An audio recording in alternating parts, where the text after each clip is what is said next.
Hello everyone, how are you? And welcome to this slightly impromptu stream looking at the last crucial rounds of the XTX Markets London Chess Classic 2025 Super Rapid Play. I am here together with partner in crime, Natasha Regan. Hey Natasha. Hello, and we're going to be especially focusing on the England junior players. So I think Stanley, Supratit, Bodana, and many others. Indeed. We might even make a little sidestep to see Shreas, who's still counts as a junior Shreas we as well. will definitely look at, because I can see his name there, just playing against Shankland now. Indeed. And we'll also take a little bit of a look at the other action as well, so don't worry about that. It's just going to be a bit of fun for the Sunday afternoon. So, well, let's dive in there. Just do let us know if you're there and if you can see us or whatever. That's brilliant. And hopefully the stuff on the ECF website is working as well, and we've got that streaming working as well. So yeah, that would be really cool. And so let's just start by diving into some of the games. Actually, I'll just say one game. Actually, I just noticed this somehow because this is Ali Razer against Michael. And this was actually one of the lines that I always played this as white. In actual fact, this line against the Queen's Gambit declined when Black plays this move, Bishop E7 on move 3, took on D5 and played Bishop F4. But what Michael has done was what, hey, Naptha, good to see you. And just for you, I'm wearing a Leela t-shirt. So for those unaware, Naptha is a Leela programmer. So there we are. I'm Leela doing Leela things is the complete text of the t-shirt. So yeah, and I was always a little bit worried about what Michael did in this game, which is basically just to attack the central pawn and then afterwards just try and liquidate absolutely everything. And yeah, I was just rather worried about this, and I really thought that White had very little. But interesting to see Ali Razer playing this. Obviously believes that White has got a little edge somehow. It's a perfect shirt, Naptha. There's no official Leela engine merch, unfortunately, I think. So just have to make your own. Our ECF website would be the very best one, Tricky, I think. But or you could watch both and give give it all. It's but there we are. That's just very interesting. Be interesting to see how Michael does that, because I was very worried about this from the White point of view. I thought it was virtually nothing for White. Let's dive into, as Natasha mentioned, Shreas against Sam Shankland. So this was a King's Indian. And the King's Indian has been going a bit weird recently, I have to say. It's, you know, in the good old days, there was Knight C6, this well-known classical line where, well, basically White ends up attacking down here and Black ends up attacking down there. Unbelievably complicated, but a great deal of fun. But recently, I mean, triggered by the engines, Black's been doing all sorts of strange things. B6 was a stockfish favorite, I think, and just to play bishop b7, which, if you played this in the old days, you would have been laughed out of the room as a total amateur, and now nobody's laughing. But also I used to play these bishop g4 lines that Sam is playing. I used to play this. Yeah. But normally in this, normally on bishop g4 on f3, yeah. Yeah, normally bishop g4 move 6. On bishop on move 7, it's quite unusual somehow. But yeah, I mean, saying quite unusual, but there's a very famous game, Wojciech against Caruana, in which Fabiano later played bishop takes c3. I wonder whether I can I click on that? Are you seeing that now? Oh no, you don't see that tab. It's what actually. Let's just have a look if I can reproduce it. I'll just show you this is the classic game of it actually. So it went bishop e3, bishop takes, and then e takes d4, bishop d4, knight c6, bishop e3. Rook e8, queen d2, knight d7, rook a d1, and now one of the more shocking ideas I've ever seen. This was again, this is a Caruana again. This is a Wojciech, very strong Polish grandmaster, one of Anand's analytical team, over 2700. And then Fabio took on c3 in this position, which is and after queen takes c3. Black played queen f6, and after queen c1 played knight c5. And the idea was you give up the two bishops. It looks horrific with those weak dark squares, but you are getting the e4 pawn. And it's yeah, I mean, Fabiano won a wonderful game like that, but it's a concept where you look at it and say, I get the point, but somehow I'm not sure. But the interesting thing here, of course, is that pretty much this happened. I thought that Sam had sort of deviated and played a different move, but in actual fact, he's gone for exactly the same concept, just with playing knight d7 first, because here he took off and played queen f6 as well. So going for this two knights against two bishops position. And the big point about it is that in principle, white should be much better with two bishops against the two knights, pawns on both sides. But the problem in defending this e-pawn, it's dynamics basically. There's the problem in defending this e-pawn on e4 is just really, yeah, it just makes it very, very difficult indeed. And yeah, so it's dynamics basically. So Shreas is basically going to try and organize himself, essentially move this bishop from here and play the pawn to f3, and then he should be good. But in the meantime, Sam is using his knights and hopping around with his knights, causing problems, creating fresh weaknesses. So, for example, yeah, this queenside structure is now really tied down, and you still haven't worked out your e4 pawn. But okay, this is going to happen here. Bishop g2, rook e7. So Shreas throws in a little bit of a bishop step there. Now I think he'd like to play f3 now, but I mean f5 will be quite difficult. So if I go f3, f5, then the bishop's pinned, and yeah, it's just looking quite good for black. So rook d1 played. That's a clever little move. If knight b2, we trap the knight. So knight e5, rook c2, rook e8, f3. Sigh of relief, I guess, from Shreas. He's got that in, but Sam will be thinking, okay, well, white's got the two bishops, but I've managed to weaken these queenside pawns, and well, I mean, white's not exactly at your throat. You've managed to consolidate this, but it's not, it's not completely clean yet. So yeah, I mean, there's. It's a tough game ahead, but probably I would have thought quite balanced. Just have a look, see what the engine says quickly. Minus 0.1. So the engine actually prefers black a little bit. Yeah, interesting.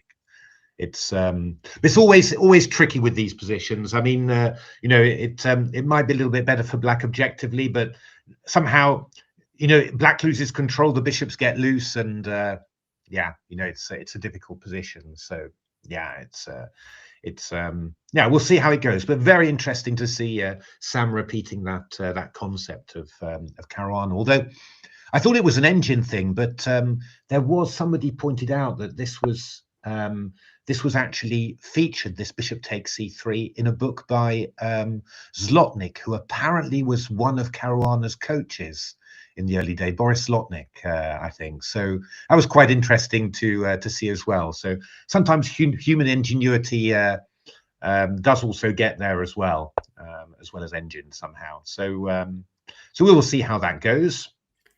Let's hop to board 25 and 26. So first of all, 25 and 26. You'll have to help me out, Stanley. On board 25. You can just kind of scroll down on the yeah. That's it. Okay, cool. So what have we had from Stanley? We have got a Benko. Has Stanley been following his chessable course? I wonder, because there's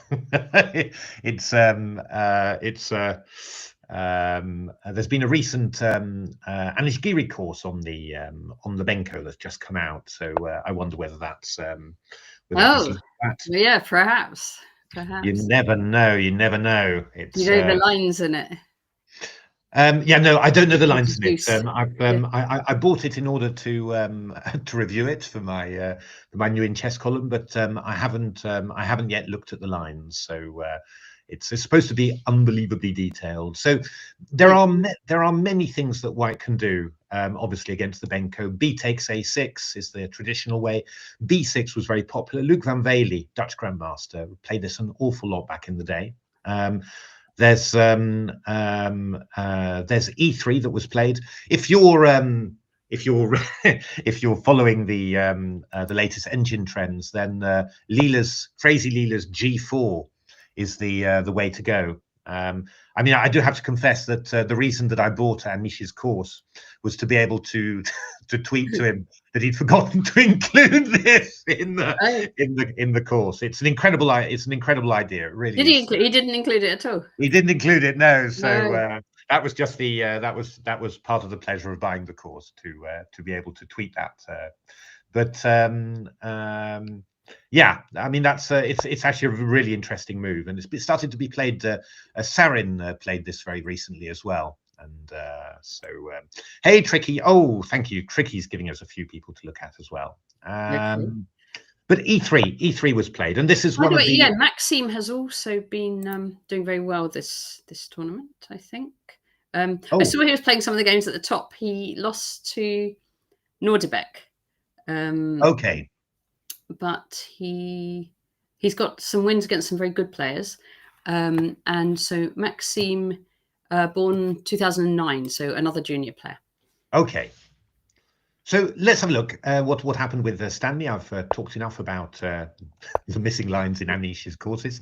So it's a really good course, by the way, always is with him, but it was quite funny. Castles, A4. Takes, bishop b7. And yeah, I mean, against this line, I mean, in principle, white's got, you'd say, more or less everything that he could dream of, because you know, he's managed to get his bishop developed. He's quite solid on the queen side like this, quite a solid structure. So black's counterplay in the Benko, which is normally along here, isn't going to happen. But they've been doing, I mean, the Benko and playing it like a Blumenfeld, basically going E6, has got very popular. Again, an engine thing. I think actually that the engines even quite like the move E6 in this position, or maybe after A6, B takes A6, E6, which is kind of crazy somehow. But anyway, Stanley ends up doing this because he goes E6 in this position. And white's got a difficult choice. I mean, either you let black take on D5, but then it's going to be quite irritating trying to defend that one. And of course, you know, your extra pawn on the queen side, it's certainly not going to get active immediately. So you'll have to deal with the compensation a lot, or you can go for this sort of structure and just sort of say, okay, well, I'll deal with it eventually when black goes D5. I mean, black's one problem in this position is that the e6 square is a little bit weak. So if you play d5 too early, we're going to get hit by knight g5. So what you're noticing is that Stanley is sort of delaying it a little bit. He's sort of, you know, sort of keeping it tight to the back and waiting for his moment to go there. I mean, another interesting thing is that, you know, white could also play the move e5, which looks natural. I mean, your pawn's attacked, so move it there. But you've got to watch out a little bit because this opens the line of the bishop on this knight. And we've got ideas like knight d5 into f4, knight g4 could be very dangerous. Yeah, it's a good system, e3. It is still a good system. But it's a little bit tricky. So, and here we see Stanley having a little go with his knights here. So knight g4, there's a little bit of an X-ray on that one. You can imagine the knight moving and then there. So white plays g3, which is a little bit scary, of course, because this one... yeah, that knight becomes a bit loose, doesn't it? And now knight b4, and the knights... yeah, there's all sorts of things now, you know, in the position. And well, white plays knight b5, which I guess was not his main idea, and now d5's happening. So yeah, I mean, Stanley's going for it basically. So yeah, white needs to. Oh, that's an interesting idea. I was wondering about that.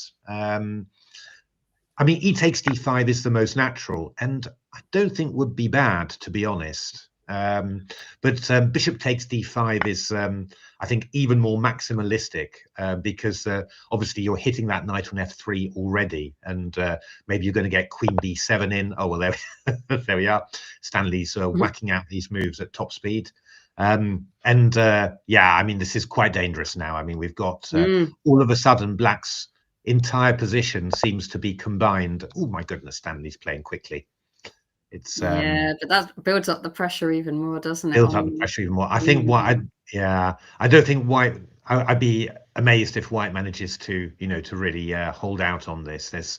There are lots of things happening. I mean, even moves like c4 and then knight d3, you know, is going to be very, very dangerous. So yeah, this is the Benko going right somehow, you know. So so very interesting there. Yeah. Shall we put it on Bodana as well on 29? Oh, okay. Board 29. Let's have a look.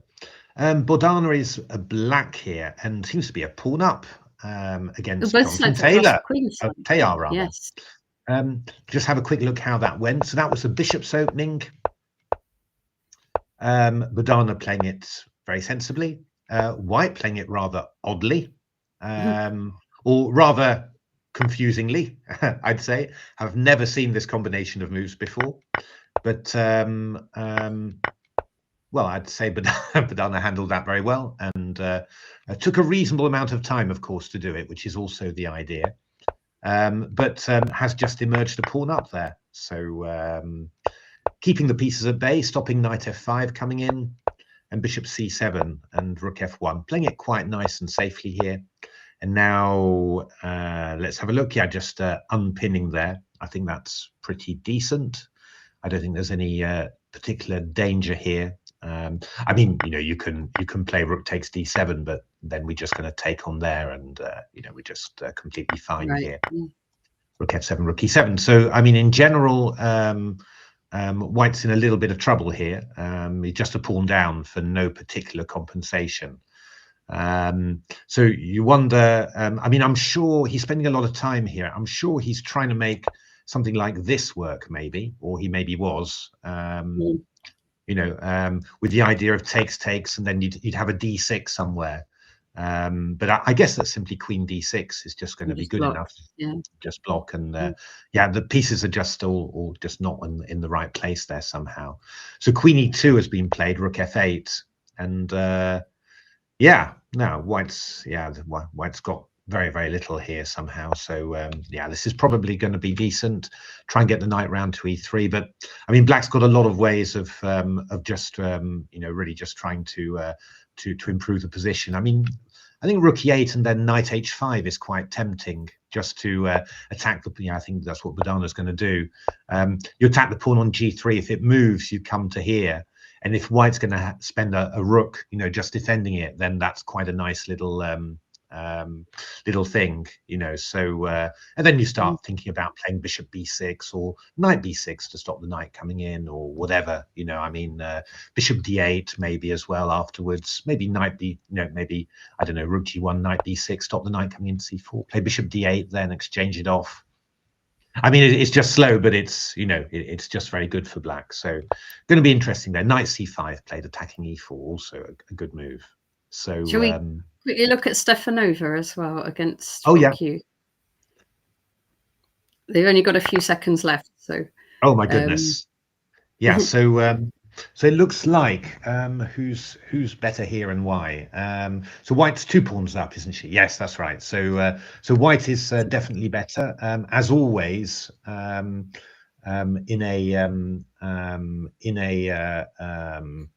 In a rapid, the difference between winning and you know, and making it is quite. What's nice? What's that actually? Because knight c6, rook c1, we've got knight e7. Oh, she's going to pin. That's what's. Oh, that's very nice. That's very nice. So the idea is that. So the idea is if you go something like knight e7, for example, where you say, "Haha, I'm unpinning," then you're going to get pinned back again. You can't bring the rook round to c4. If you went there, I'll take like that. Oh, clever, very clever. But what you could do, it's a nice tactic. It's a nice tactic, yeah. What you could do is to go here, however. But then I'm suspecting that we may simply just go a4. It's going to take you a while to unpin here. Yeah. So you know, by the time we've done it, we've got all the way here basically.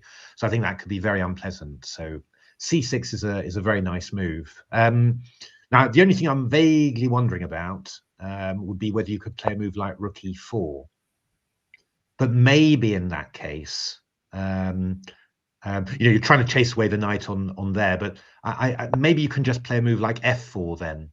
You know, and just if you give that one away, then I'll go wherever, c7 maybe. You know, actually I could probably just go c7 already. Come to think of it, couldn't I? That would work, I think. Okay, threatening rook b8. Although knight a6 is what I'm. Knight a6. I would go f4 simply. I'd simply go f4. Okay. But a rook d5 was played. Yeah, I would have played f4 here normally. Interesting, but was maybe Stefanova was a little bit worried about this one again. To go here. But again, a4 looks very strong. But I mean, I think what Stefanova's done is also quite good. This is, you know, you've got 2 passed pawns and you've got a rook behind them. So yeah, this looks very good for Antoinetta. But getting a hell of a fight from the young British junior Rock Yu. So brilliant. Yeah, well done him. Should we hop back to the top boards?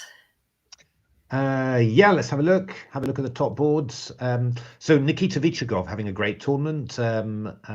Drew with Linier Dominguez Perez, American Grandmaster. So that's a pretty good result. Oh, let's have a look at Mickey against Firouzja. I guess that is basically even. I think. You know, White's trying to do his best with this, but I don't think you're really gonna manage very well. I mean, I suppose Bishop b2 already is maybe quite possible. I'm not 100% sure. Got to be careful about these things. Maybe Rook b1 takes on b7 is, but yeah, there should be drawn. But of course, yeah, I mean, time, right? It's going to be rather scary. This one was interesting, by the way, because Luke beat Nicolas in this very variation in the actual classic. Yeah, and I think that it deviated here. I think that Nicolas played f5, I think, before. Or knight f4, I'm not sure which, but here he played the move d6. So it's quite interesting somehow, and we've got to this position now, and well, I think he's probably happier with this position that he got rather than oh, the older brother, tricky. Older brother is beating a younger brother. Oh my goodness. So So this is quite interesting here.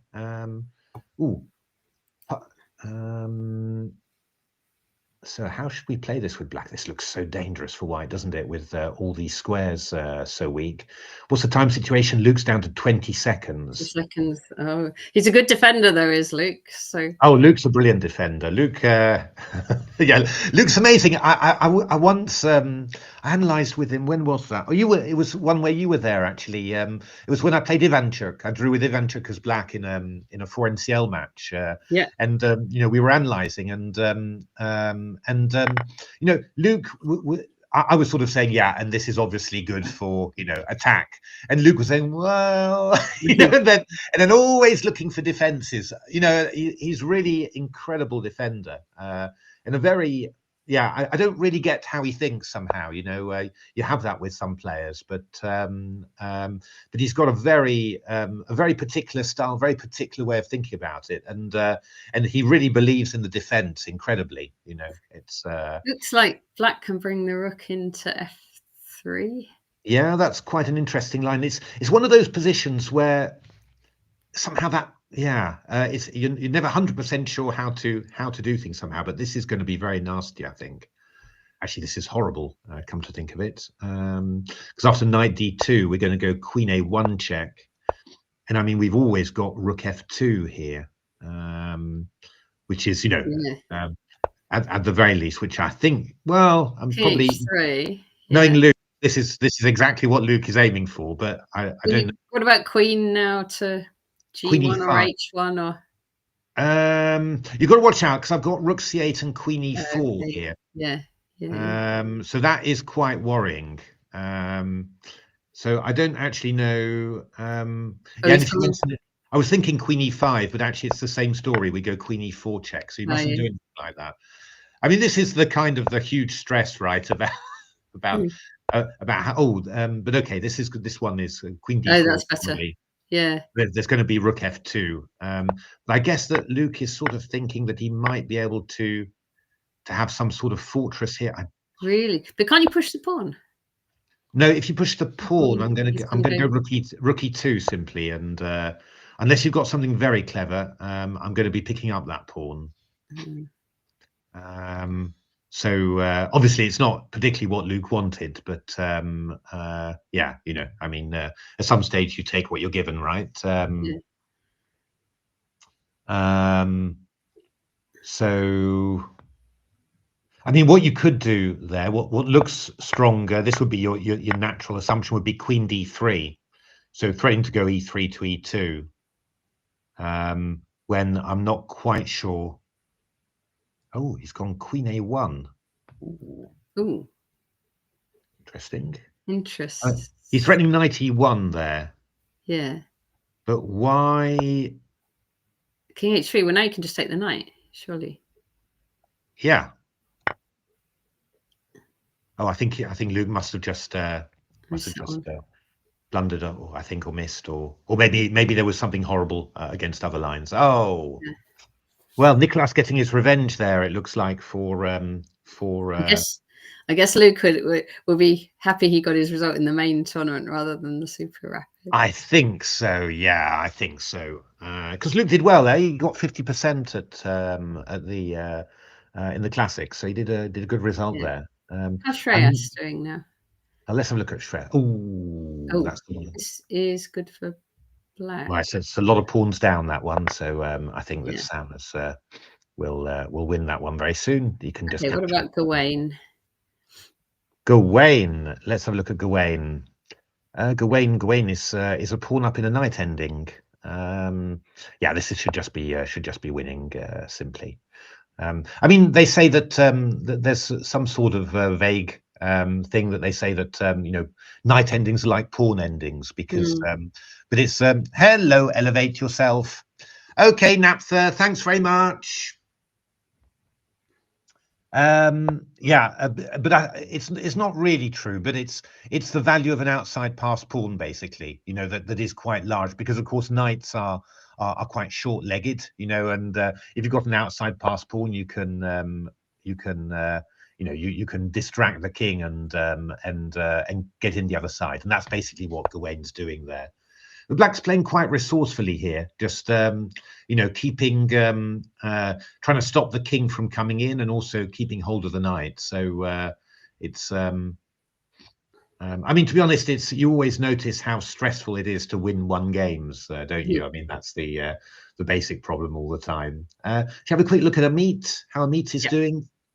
Obviously, had a brilliant result in the Open, sharing first with he was amazing with Pragananda. So and played beautifully. He could have won the 8th round, but then won the last round as well. So here we've got a typical Amit position. I would say he's the exchange down, but with some dark squares, and you know, it's just going to be very, very, very tricky. They're both really low on time.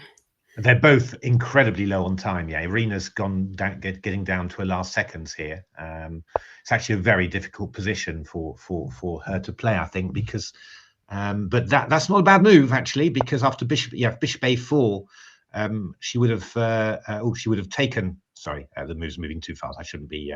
She would have taken on a4 and taken on a6. So the knight's not loose anymore. She's keeping it together. She's doing really well to keep this together. But you know, yeah, I mean, White's exchange up, and in principle, there are enough weaknesses in White's position that you could say, yeah, this is going to go. This can go wrong for Black, but it's just that just at the moment there's sort of so many pressure points, so many places where you say, oh, this could go wrong, that you know, you sort of feel that Black's the one doing the pressing, even if Black maybe isn't objectively better. You know what I mean? Yes.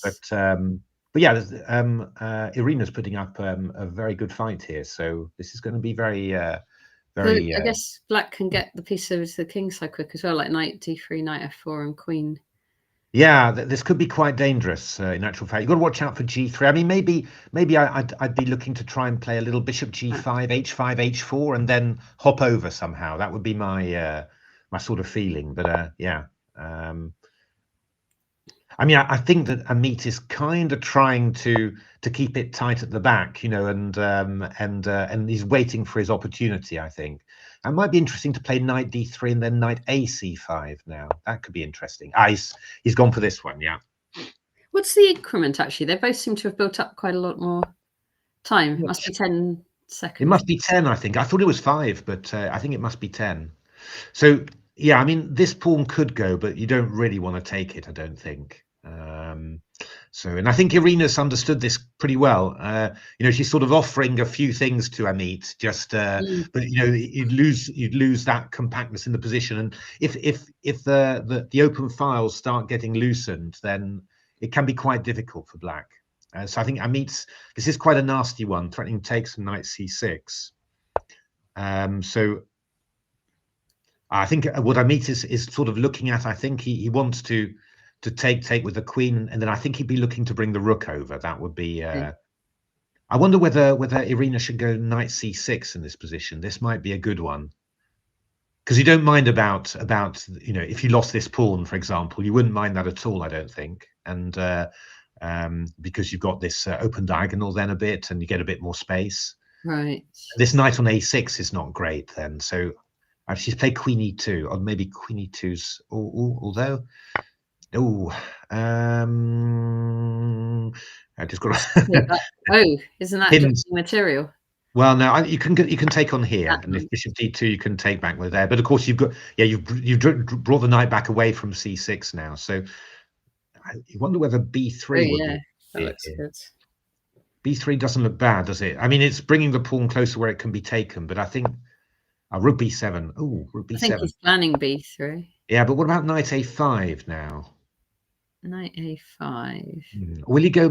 Is he maybe going to try and swap off and then just push through with b3s? That could be. Yeah, and the knight on d2 is loose.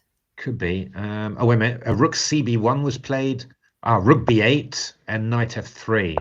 Okay. They're doing a great job, both of them actually, of just keeping the other one.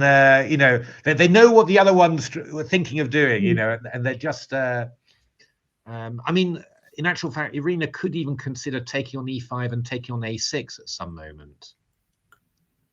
That's actually quite a threat, I think. Okay. Amit just drops his bishop back.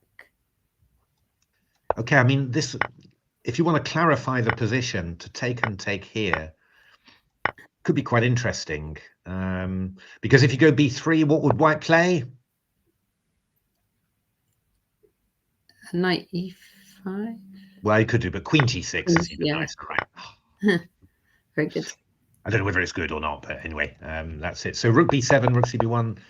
So knight d2 played, keeping it tight at the back. Knight a4. God, this game's going to go on forever, isn't it? It's, I thought we're getting to one that was just close to ending. Yeah, knight c. So okay. Oh, it's going to get a bit random now. I guess that Amit's going to bring this knight into c5 now, yeah, and look to try and push the pawn, or maybe bring the knight into c3 after. Yeah, that's what he's played. Just have a look. Oh, yeah, Sam has beaten Shreas. Luke has lost to Nicolas, as we saw. So not a good time somehow for the English players there. What about Kobe? Let's have a look at Kobe on 13. Oh, Kobe on 13. Oh, let's have a look. Well, Kobe is in principle. Yeah, Kobe is a piece up in principle, so a little bit better there. But obviously, yeah, it's going to be drawn, this one. I mean, even rook and knight versus rook is obviously is good for is just a draw, so it should be all right. I think probably there's more danger for black to get his king caught somehow than for white to allow those pawns to run somehow. So I mean, knight f5 check is the natural move, and yeah, and then black's got to go king h3 or h2. But yeah, I'd still be a bit scared if I were white here. Yeah, you're always a little bit nervous about these things, but it's fine, and black's in probably more danger of getting his king caught and then a nasty fork happening than anything else, I think. So that's what Kobe's going for. Let's have a look. Just have a quick look. Oh, Amit has made it. Oh, I wonder whether Irina lost on time there. Just played the move. Yeah, I think so. Right. Yeah, I think Irina lost on time there. So hard luck, Irina, but great fight, and well done, Amit. So Amit moving up there. He's going to have. He's on 6. So I mean, 6 out of 7, right? Really. Yeah, really good. Really, yeah, he's in great form, isn't he? This time. He's in great form. He's had an absolutely fantastic December. We look at Soam. Oh, did that just end? I was thinking Soam, who was on the board by Kobe. Oh no, but it's finished and he lost. Okay, don't worry about that. Let's have a look. We can maybe have a look at Peter Finn. Come on, checkmate a lot. Go to board 27. Checkmate a lot. Well, he's not going to checkmate a lot he's not today. Checkmating in this game. It's just a draw. It's just a draw, I think. So that's going to be a good draw against a much higher rated player there. Although I imagine that's not Peter's real kind of, or it is his rating, but yeah. Oh, by the way, Bodana drew against Jonathan Tayar. So good result there, drawing with black against Naem. Oh, shout out to Tim Rutte, my Amersfoort colleague, who I can say definitely won that game. He's a fresh IM. He got his IM title at Hastings last year. So it's I think I saw his name on the entry list for Hastings as well this year. So actually, quite a few of the people who played last year seem to be on the entry list for this year. So obviously, it's that it's the Hastings Hotel. You can you can check out. You can never leave, or that sort of thing. All right, check it out. Let's have a look. Supratit won against Martin Breton. He's on 5 out of 7. He lost to Felix Tulkinski, who beat Stanley in the Classic Open. He's lost to Amit, but apart from that, he's beaten everyone who he should do, including an IM. So he's on 4 out of 6. That doesn't sound right. He should be out of 7 somehow. I guess he's on 5 out of 7. I imagine. Let's have a look. What else have we got? Any other names that we recognize there? Oleg Verbitsky drawing, and no, I think that's basically it. So let's have a look what the scores are. Who's still playing? Nobody's still playing, so that's good. So let's have a look at the scores. So we've got Linnea and Nicolas on 6.5. Ali Razer, well, a whole posse there on 6, including England's Michael Adams, Nikita Vichugov, Amit Ghazi. We're cheering for. Not many on 5.5, oddly enough. And then we've got, well, a few results still to come in, looks like, or to be worked through there. So Luke there on 5 out of 7. Maybe Gawain, actually, because I guess that Gawain won. How's Gawain's going? Oh, he's still going. He's still going. Oh, God. Oh, that has not gone well. I don't think this is winning. So no, this isn't winning. So oh, it looked like it should have been winning most likely, but yeah, it looks like Black has put up a sterling defense there. It's saying 0, but I mean, I wouldn't. Gawain will never have lost. Imagine it's a draw, right? I think it's probably a draw there. Yeah. So oh, that's unfortunate, because that was looking really good somehow for. So he'll be on 5.5 then, I think, Gawain. And yeah, who else we got? We got Harriet on 5 as well. Jonah Willow, Joseph McPhillips, Stephen Dishman on 5 out of 7. Your Sassy Seniors teammate, right? Yes. So and John Ems, Seniors Grandmaster, my generation. Thomas Rendell there, Stanley on 4. Oh, that actually is not clear. 4 out of 6. Maybe Stanley's on 5, actually, isn't he? I would have thought. So it's a little bit unclear. The scores don't seem to be completely worked out there. Maybe we should have a look at chess results, maybe, and just chess results. I'm just going to have a look. Bear with me. Chess results. London Chess Classics, Super Rapid Play. Not much of that is filled in yet, it looks like. Okay, well, we'll have a look when we get the proper results. We'll have a look there. Brilliant. Okay, so that's not bad. Let's have a look. When is round 8 scheduled for? 13:30, so in half an hour. Yes. It's may as well have a break and resume. Come back at half past. Yeah, I mean, let's have a little break, and yeah, then we'll let me just can I do this? Oh, I was going to leave you with a lovely little little graphic, but I've forgotten to set it up. So yeah, so I reckon that that we can leave it there for maybe 15 minutes or something like that, and we'll come back and give you the updated scores, and then look ahead to the next round. Okay. Thanks very much, everyone. See you soon. See you in a minute.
And we're back.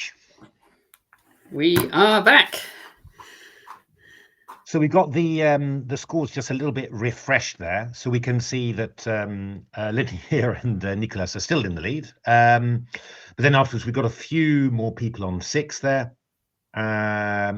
Gawain did draw, so he's on 5.5. Got a few more on 5.5 in actual fact.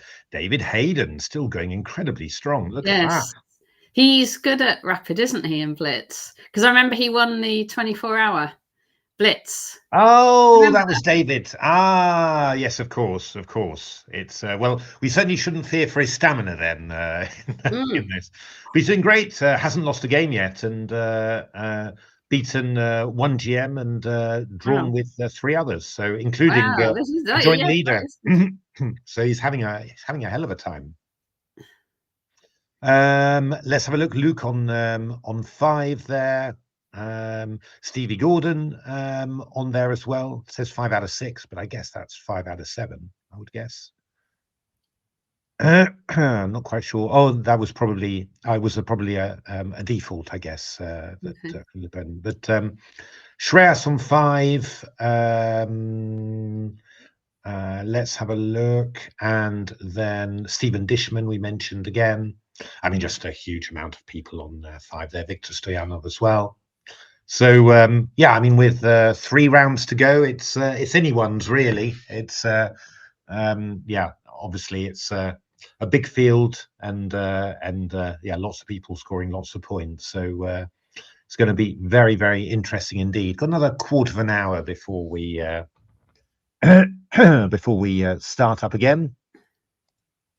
Let me just go back to the boards. Let's have a little look. Maybe have a look at a few games whilst we're waiting there. Let's have a look. We could look at Mishra. How about Mishra? Oh, right, that's right. Who will forever be known as Bodana's partner in the in the Pro Biz. So Mishra and Bodana obviously winning the Pro Biz. So yeah, played a Rubinstein Nimzo Indian with E3 Bishop D3. But they're playing it like this nowadays, taking on D5 very, very early, and then playing A3 and then Knight G2. And they're trying all sorts of ways of trying to bring a bit of life into this system, because the old main lines that I studied for what feels like years and years, Black really, I mean, even in my day, Black had a lot of decent alternatives, but it was I mean, kind of pre-computer age, so it was complex enough to keep things interesting. But nowadays, with the engines and the courses out there, there's not very much somehow. So these sort of fixed center positions are quite interesting. Then White might aim for F3, E4, or even F3, G4, G5, or just aim to clamp down on the C5 square with B4. There's a lot of possibilities there. So that last one is the one that Mishra goes for. Well, actually, he plays this just to try and hold back C5, and Black plays sort of quietly somehow, and now White plays F3, and actually the fact that you've managed to stop C5 happening means that E4 is going to be very, very dangerous. So Mishra sort of tricked his opponent there. So Rook B8 played E4 C5, so Black's pretty desperate to try and get in that C5, but yeah, you're just a bit too late here, and this is well, as a 1d4 player, this is the world's best position that you could ever have, basically. So G6, Bishop E3, Black played C4. You wouldn't have thought that this was really going to. Well, this is not how you. Oh, yeah, because now the centre's closed. White's F5 is going to be even stronger. But I mean, I think he was worried that that the centre opening or the queen side being able to be opened, you know, would only be in White's favour, which I think is probably true. I think it's one of those situations where basically everything is bad somehow. So this is just very easy for White. Just Bishop F2 is interesting. I wonder why he played Bishop F2 just at this specific moment. Not quite sure, but it doesn't really matter because he does the plan anyway, which is just to double up on the G file. Maybe he was just sort of thinking about getting the bishop out to H4 sometime. So Queen F7, Bishop D1. What's White going to do here? I think probably White was thinking about going Knight F1 to E3, Queen H3, and Bishop F3, and lining up on this guy as well. So Rook G8 played, Knight F1, Bishop D7. Black decided to try and go for it, but that wasn't really happening somehow. So just always got to be careful with the tactics, but White's played it cleverly so that Bishop C6 allows Knight E7, followed by Queen C6. So basically that's just totally gone, basically. There's two enormous pawns, plus the fact that the knight is pinned now to the bishop on B6. Bishop C8, E6, King F8, King F1, Bishop A7, Bishop F7. We're looking to play D6. King E7 check, Bishop F6. I mean, this knight can't even get back somehow. Those central pawns look really nice, don't they? Yeah. The black kept on going for quite a while here, I have to say. Bishop B6, Knight D5, Knight E3, Bishop E7, and then D7, and well, yeah. That should do the trick. Well, no, he still carried on for a few more moves after that, but there we are. It's yeah, no, that's really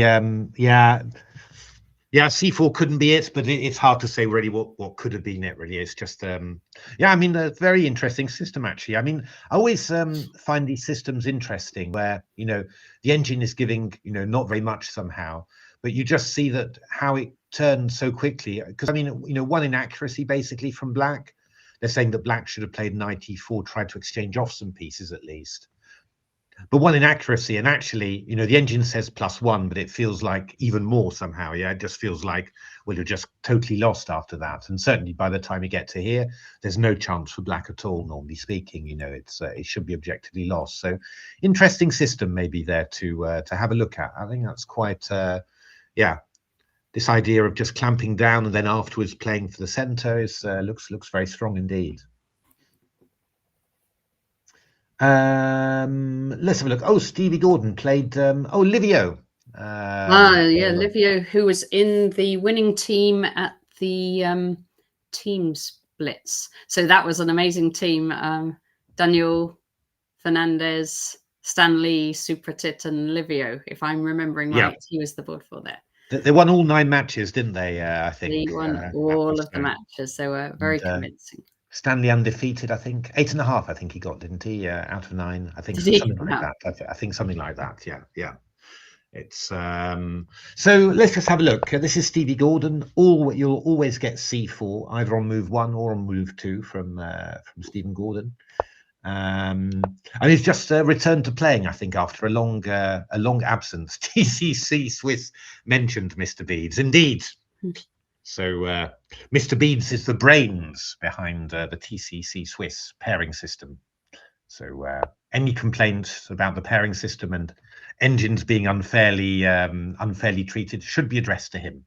So Bishop G2, Bishop D6. Now we're seeing the system more and more actually. Before it was really the bishop was put on E7 and nothing else, but now it's being put on D6 a lot. B6. Yeah, never liked this combination of playing allowing this somehow. I mean, there are some Queen's Indian systems where this is where this has been played, but I always feel that having a pawn on D5 and then a pawn on B6, so that C6, this pawn is always weak. It just always feels bad for me, and you've got to play it very accurately as well. And Black was a little bit lackadaisical here, and White just gets just huge amount of play here. So after C6, White took on F6, which is actually quite reasonable, even though the engine doesn't think that it's the best. But just to you're just simply powering against this this center. So Black played something interesting there, tried to get some space for himself, but again, you've got this massive pawn roller as white, and just very, very difficult for black to do anything about this.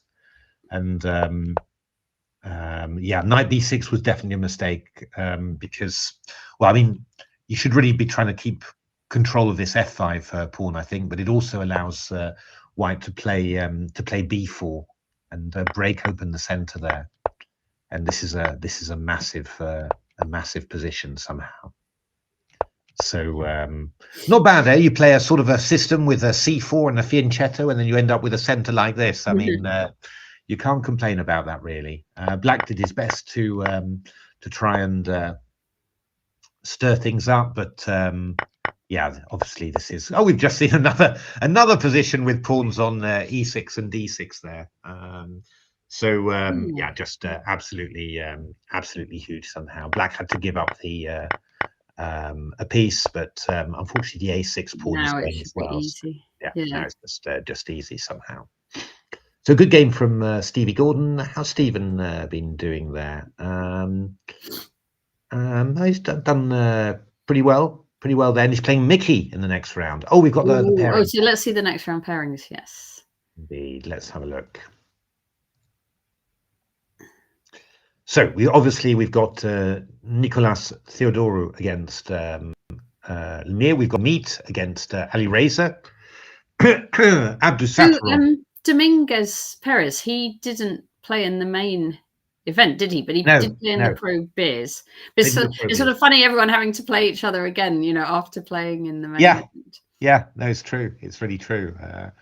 It's we've got Amit against Ali Razer, Abdusattorov against Abhimanyu Mishra.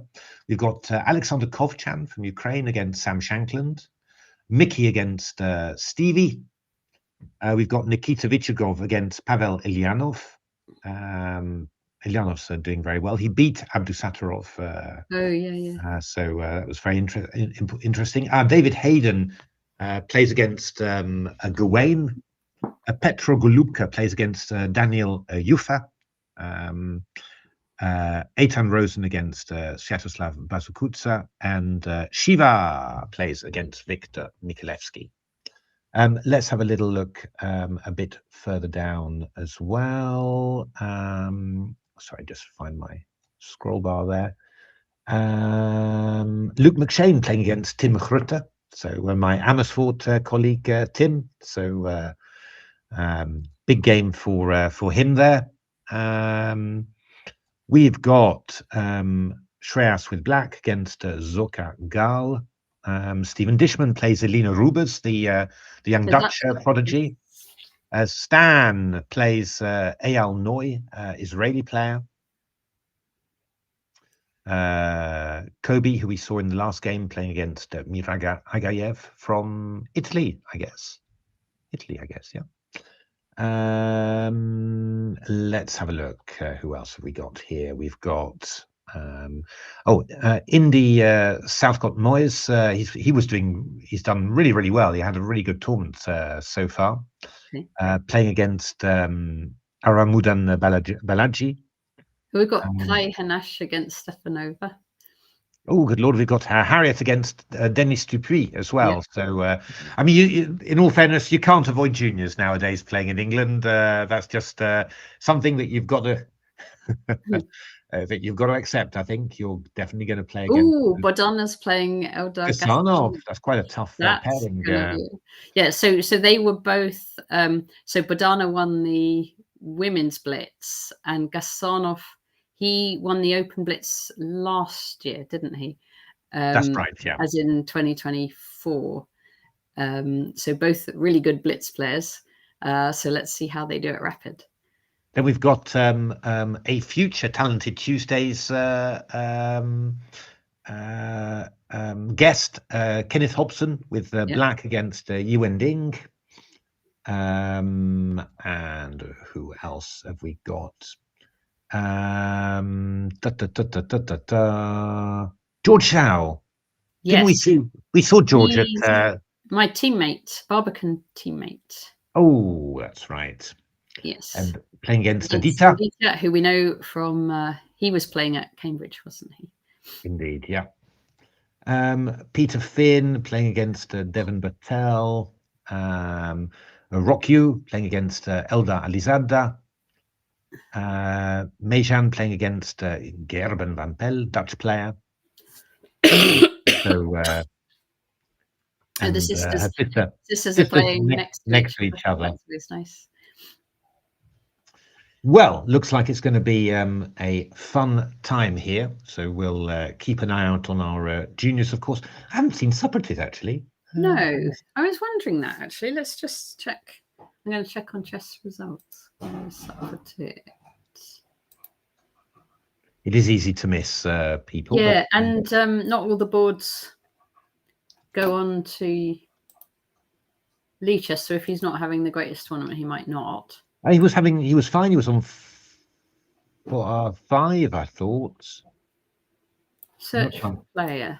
Okay. Or has he got a buy? Maybe he's got a buy. I don't know. Yeah, but that's just That search for player never really works for me. I'll just have a little look. Bom, bom, bom, bom. I don't see him at the bottom of where the people aren't playing. What's his title then?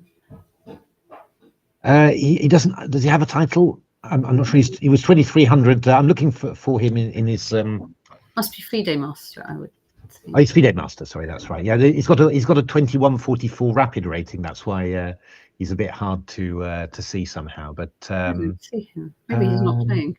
Yeah, no, he is playing. He's playing against round 8 against Zanas Ninis. Which board's he on? Well, I don't know which board he's on. I did it in a cunning way.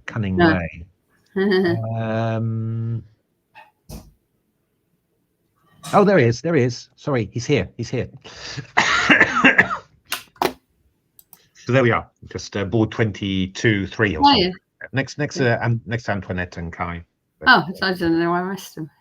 No, me neither. But anyway, there we are. So it should be starting almost now. How was the Bughouse? Don't ask. It was fun. We didn't do very well, it must be said, but we did win some games. So tricky! I tell you what, Matthew catapulted this rook at me. Oh, God, he catapulted this rook at me, and like Bughouse, it was played on a 1-minute time limit.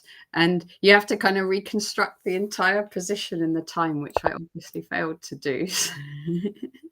Yeah, no, I got over enthusiastic, grabbed a rook and sort of threw it to Natasha, and the rook bounced on the board, exploded. It was like atomic chess, basically, exploded the whole board and ruined our winning position. So it was really, that was a less good part of it. Let's have a look. Just have a start off with Amit against Ali Razer. So, this is an unusual move from Ali Razer.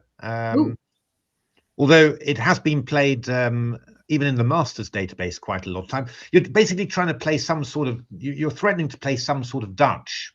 So it's you might go F5 or you might go Bishop F5. It's a very flexible move. It does. I have to say, it does remind me a little bit of the thing that the great American player Frank Marshall played, which was knight f3, knight e4 in this position. He did this as well. So it's that sort of idea. But Ali Razer, he doesn't mind getting his f pawn out early, does he? He might put an f. Yeah, no, that's right. I mean, there is a system actually that I used to play, which is bishop f5, and after knight c3 you go. So this is. But here you're just going knight e4 straight away. I'd never thought of it myself, I have to say, but why not? Yeah, I mean, White's got knight d2, queen c2, for example. Knight d2 is possible, and then they may be talking about taking on d2 there. Bishop d2 and playing, or even playing e5. So not even playing a Dutch, but playing, just saying, okay, I've swapped off some pieces and that's going to make things easy. Interesting. Just lots of different possibilities there. Let's have a look at our boys. Michael against Stephen Gordon. So I thought it was maybe a Kostenjuk Sicilian. She's brought out a yes. course on this, which is quite interesting actually. But it's not quite the same. But Mickey taking on d4 here. It's quite funny actually. I mean, again, back in my day, if you'd played this, everyone would have looked at you like you're a total idiot as white. But because the Sicilians, there are so many well-known good lines for black that white players are saying, well, I'm just going to claim a slight edge with a little bit of a space advantage and no immediate counterplay for black. I play h3, I stop you from getting your bishop out to g4, and I'm just gonna clamp down on you like this. But obviously, for Stevie Gordon, he's basically playing an English opening, but as black. So you would have thought that he'd be quite happy with this somehow. But you can see there's some. This is the Masters database on the right here. There's quite a few decent games played here. Atomic chess. Oh, your favorite variant? Oh, I don't like it. Yeah. I lost some. I've lost quite a few games with that. There was one episode where I got beaten in atomic chess, and then the guy got up and said, "I beat a grandmaster." I thought, heaven's sake, this is atomic chess. It's not real chess, but he took his victory anyway against a grandmaster like that. But I found atomic chess a bit. I don't like seeing my pieces disappear like that. But Queen f4 played, and I guess that that White's vaguely thinking about Queen h4 and moving over. It looks a bit primitive, but I guess. Oh yeah, we all know this attack: Queen h4, Bishop h6, Knight g5. All this, all checkmate every time. All this delicate play in the opening, and then all the only thing that you're basically aiming is to do the good old-fashioned Queen h4 and Knight g5. Mate. Hang on, that's not Mickey's normal style. I just looked who was the white player. Yeah, but I guess even Mickey has to adjust to to modern life. I don't know. Yeah, no, it's just the way you play it. Simply, obviously, you need to do a little bit of something to put some threats on black's position, and this looks like the best way. But still following known theory, you can see the white players, pretty strong players, all of them. So, and quite recent games. So. Yeah, and as always, these atomic chess it's best to look it up on Wikipedia exactly. But basically, you place pieces, and then the pieces on squares adjacent explode, basically get blasted away. So it's let's have a look. Gane against David Hayden against Gane. So David Hayden having an extraordinary tournament, undefeated so far against strong opposition. So I was saying how the King's Indian had gone weird, and here we see Gane playing d6. What you're saying, yeah. He played this also in the UK Open Blitz as well, so yeah, this is as always the slightly double-edged thing. Is that knight on b3 good? It might aim for d4, or is it just going to be just end up being kept out of the game? I think most likely it's probably going to end up being good, because I think it's going to be constantly irritating, threatening to come out to d4. But it's an interesting, interesting to see White taking that on somehow. Let's keep on moving down. Let's have a look. Tim against Luke. My goodness, Luke's gone 19th century there. Just playing d6 and bishop d7. The good old Steinitz, Lasker, Tarrasch, how they always used to do things. It's maybe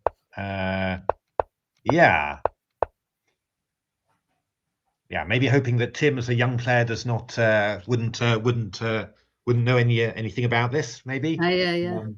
This is very old. This is very, very old indeed. It's but it's not bad for black, but it can be a little bit passive somehow. But I guess, to be honest, in a rapid or something, you're always bound to get some chances somehow. It's but I do feel that black's quite restricted here somehow. I don't know how. I don't thoroughly know how White should play this. I mean, I'm getting tempted by g4, with the idea of, but that's maybe a little bit bananas. Who knows? You could even consider just moving the bishop back to here, so that after c5 you could go knight f5. That could be quite interesting as well, I think. Rook a d1 also sensible. Problem is, I always find that, that there's just too many sensible moves for white, really, and that you know, it's it only works against a certain sort of player who really tries to work out what you're trying to do with black. If you just play somebody who sort of says, oh well, I'll just play natural moves, you just end up, you know, never getting very much somehow. But even I've played it as black, but hadn't expected Luke to do that. Zoka Gal against Shreas. So we've had some sort of English opening here, where e6 has been played. This is quite well known, but I always think these positions should be just quite nice for black, really, with you know, a pawn here covering the d5 square. White's got the weak d4 square, but white does have, you know, some possibilities of preparing c5 somehow, and just tends to be more difficult for black, I think, than I would expect. But in general, I mean, you're going to be reasonably happy getting this with black, I think. Nothing terrible happening. White playing bishop e3 there. He's played h3, so he's going to be thinking about trying to get into c5 at some stage. This is let's see Bodana. Oh, okay, no, let's see this one first. Steve Dishman against Aline Roberts. That's right. So well, Stephen looks like he's got quite a nice position. It's been a Philidor opening for black, unless I'm very much mistaken. No, a Philidor opening. h6, of course. Simon Williams. Steve normally plays Reti, I think. Oh, right. Okay, well, he's definitely gone for e4 this time. Gone for something else. And of course, h6, always known in the Philidor. When Simon Williams plays this, it's before castling, with the idea of playing g5, which is the black lion. But this is somewhat calmer. But this looks very pleasant for white, I have to say. Yeah, you know, just a generally decent position there. The question always is with these whether black can, whether you know, black can do a sort of a quick freeing maneuver like that. But yeah, you don't necessarily have to take back with a piece on d5. You could take back with a pawn as well. Queen c8 played, so presumably looking for a little bit of pressure on c2 like that. Yeah, I don't know. It's they're an acquired taste, these positions as black. They can go horribly wrong, and you can just end up wishing, you know, wondering. It's a bit like the check Benoni, you know, against 1d4. It goes well from time to time, and you think, isn't it great? And then other times it goes wrong, and you think, what have I done with my life, really? So, did you want to see Bodana? Yes. Where's she is on board 31. Bodana with white. So this has been a sort of a Rossalimo. Because that's a bit different, isn't it? She has been doing Kingside Fianchetto, hasn't she? Yeah, she has indeed. So against, I mean, she was playing Grand Prix attack for a very long time, but it looks like she's put that to the side, which I think is good. And then against e6, she's been going g3. I don't know. I haven't seen her playing d6. I'd imagine she plays bishop b5 check, to be honest. Okay. And against knight c6, bishop b5 is a very sensible move to play. It would suit her as well, I think. You know, just so that's quite a good choice, I think. Yeah, these positions are just. I don't know whether you should play h3 here as white to stop bishop g4, but the bishop can get out to f5, so it's probably not that. Doesn't make a great deal of difference there. It's just these basic positions where you say black's got a really very ugly looking structure, but on the other hand, it's not easy for white to sort of come forwards when you're lacking a light square bishop and you don't have much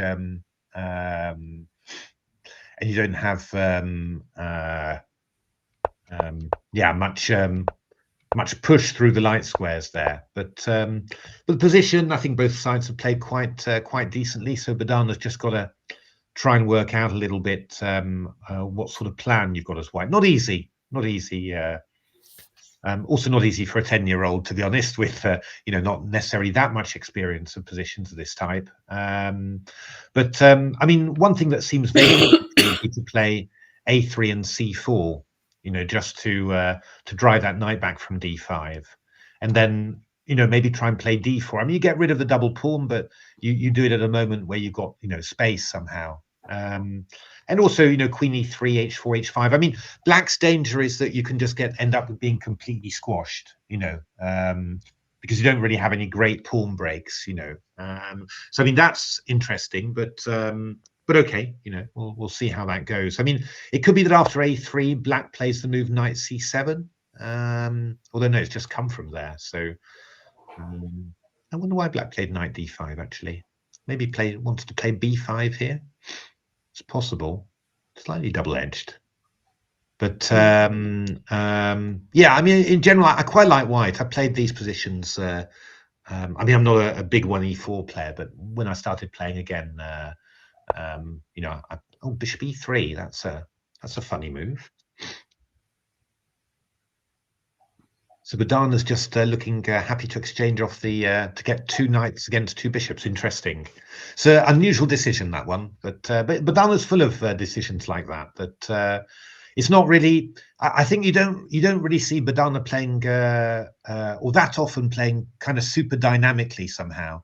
But she's got I think she's got structures that she likes, and she tries to steer for and piece piece distribution somehow. She's quite unusual, the way she looks at chess from that point of view. And but yeah, got to say it's very successful. So not going to criticize, but just to say that it's probably more or less the last move that I would have thought of in this position. Matthew doesn't share food, and Matthew doesn't give up bishops. That's the the general thing. Let's have a look. We've got we sort of went past Stanley. Let's have a look at Stanley. Oh, this was this some sort of modern Benoni or old Benoni type thing? Oh no, this was this was another one of Stanley's Rubinstein Nimzos. He's been playing a lot of these recently. Had it against Pragananda, of course, and nearly beat him. Was one difficult move away from a win. It was that amazing. So black. Yeah, black playing this sort of Benoni type structure should be quite decent for black, you would have thought, really. In general, in the Benoni, you try and, I mean, the bishop is not super on b7, obviously, looking at those 2 pawns. But in general, in the Benoni, you're always looking to swap off one set of minor pieces. And now you've got a Benoni structure where you've got 2 sets of minor pieces swapped off. So, that should be quite good. So in general, I think black's kind of doing fine, although this doesn't feel like he's really made the most of it somehow. But probably should still be quite decent.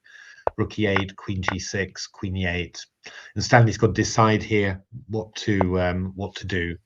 Keeping queens on, yeah. I mean, it's not clearly to White's advantage to swap off the queen. So I think Stanley's probably hoping that he can gain some space somehow, maybe on the king side. I mean, if you could get those pawns moving forwards, start cramping the black pieces, it could be nice, but it's going to be very difficult, I think. And blacks, meanwhile, can try and push the pawns forward. But you've got to watch out, b5, b4, and suddenly your queen side is weak. So in general, I think both sides could easily just end up sort of keeping each other in balance in this position. Let's have a look at Supratit, who we couldn't find. Wow, yes. What is this position? There's a knight on b3, I can tell you that. Well, indeed, this looks pretty nice for black, I have to say. So this bishop on here is rather tied down. Obviously, you've always got ideas of knight a4, but I don't think you're ever going to manage to do anything significant with that. And we've got knight coming into e5, for example, or b6 to attack this pawn. Some unpleasant pressure as well. It's quite tricky for white. I mean, it might not be like amazingly better for black, but it doesn't feel pleasant, especially well, you can see white spending all the time. It's not pleasant to play at a fast time control. So so that is very interesting indeed. Let's see how Supratit does that one against the 2300 rated Zanas Ninis from Lithuania, I guess. Is that Lithuania flag? I think so. Lithuania. Let's have a look. Let's have a look again at the see what the top boards are like. So What on? They haven't played that many moves, have they? No, 16. no. Oh, it was a London system. Okay, so oh yeah, where black plays queen b6 and white goes knight c3. Yeah, I mean, it's not really with the idea of taking the pawn on b2. You just want to force the knight to c3. Obviously, it covers it covers the threat against the b2 pawn like that. But after the knight's on c3, you just try and kind of stop it from moving, really, and just say, okay, this knight's just really bad. In the d4 system, the knight doesn't want to be on c3, really. And you don't think so in the Supratid game? I think Supratid's got a few moves he can try, I think, more. I like Supratid's position a lot, I have to say. B4, I hadn't got that on my bingo card, but actually that's quite a decent idea just to do this. But yeah, I mean, both players playing quite cautiously here, c3, rook c8. It looks quite ugly for white, really, with a pawn on c3 here and a hole on c4. But I guess it's probably pretty much okay, really, because, well, is it? I guess so. Yeah, I don't know. I don't like it very much for white, but I think it's probably all right. I mean, white would really want to try and get an a4, a5, and then be able to put a knight on c5. That would be quite good, really. But I don't know whether that's going to happen or not. Let's have a look. Amit. No, let's have a look. Well, Ali Razer has basically got a Dutch there. We said he might get it. Oh, he did. That's what Ali Razer did. I was going to say, I was sure that Ali Razer was going to do something Dutchy. And he did indeed. And just got a very good Dutch, actually, really.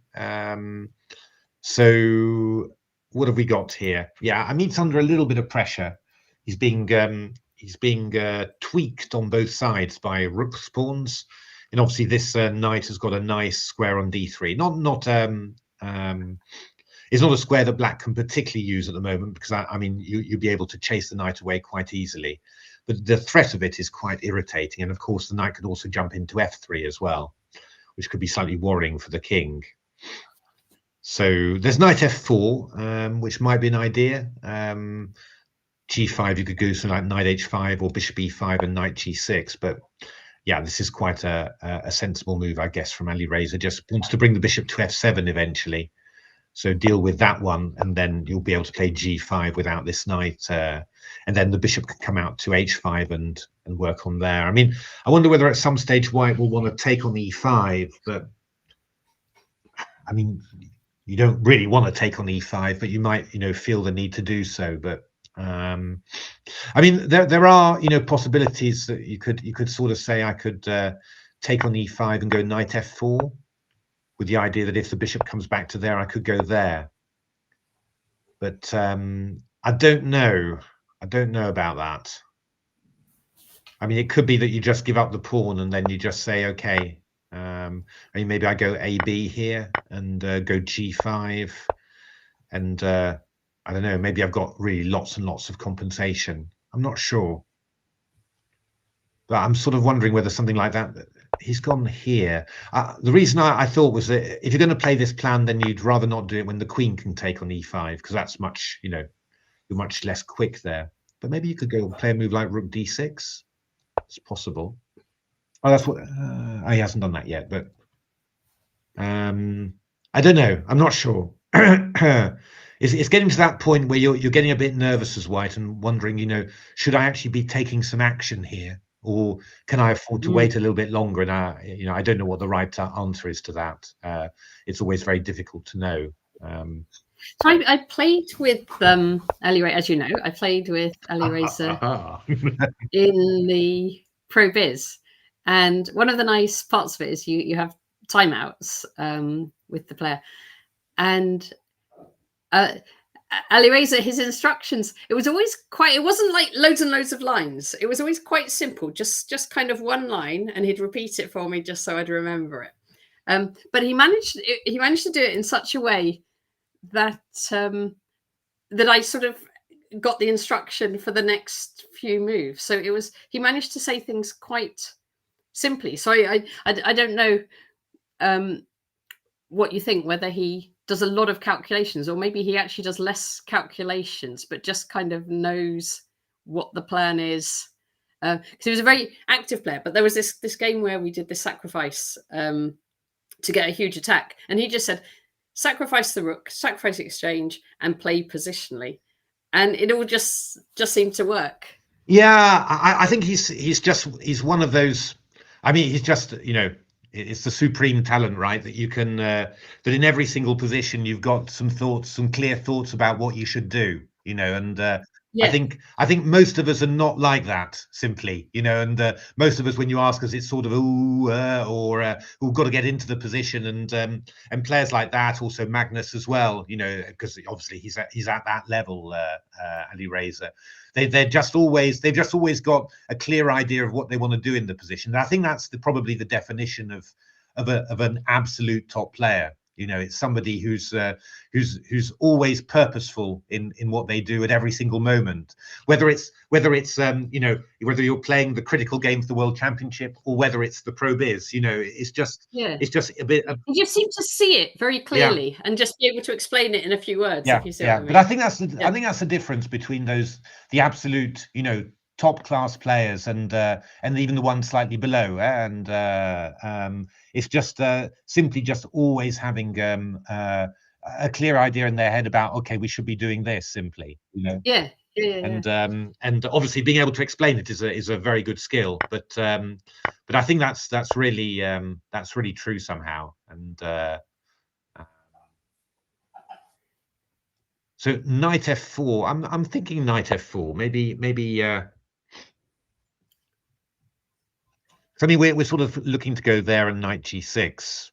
Got to watch out a little bit that you don't somehow, if you win the queen for 2 rooks as white, then you could get hit on the back rank. It's all a little bit scary somehow. But he's played c5, so he's wedging that rook in there. Okay.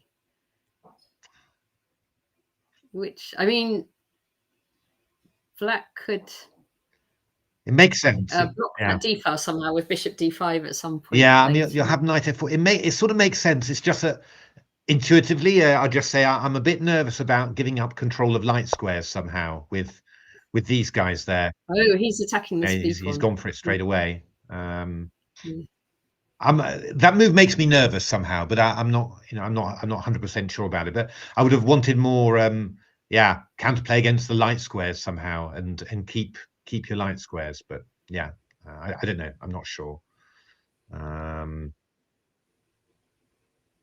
Yeah, I don't know. It'd be a toughie. Obviously, Ali Razer's quite a bit ahead on time there, so this is going to be it's also a toughie for Amit. But Amit's a very tough player, very good blitz player. So I mean, I've played Amit quite a few times. I think I've normally come out on top in blitz or rapid, but I can tell you it's never been. I've always, when I've managed to convert, it's always been, don't want to have too many of those for my heart. He's just a very, very tough player, very difficult to put away. So this is never going to be easy. But I think Ali Razer quite a bit on top there. I think it's my feeling. Knight d4.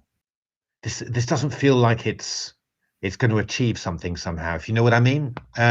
These pieces here somehow, they're not going anywhere. Whereas if the knight came to f4, you were attacking g6 at least, that sort of thing. I get a bit nervous for Amit here, but we'll see. Let's have a look. Michael. Michael did not manage to make. Mishra, I guess. Sorry? Oh, sorry. I just noticed Abdusattorov Mishra, but you keep going. Yeah. Yeah, this is quite complicated. Interesting position with the black pawns. Yeah, I've no idea. Normally speaking, you'd say that. Go like, couldn't white get the queen to c4 and go in on the light squares somehow? Yeah, you can cover it, sort of. I mean, black's got quite a nice.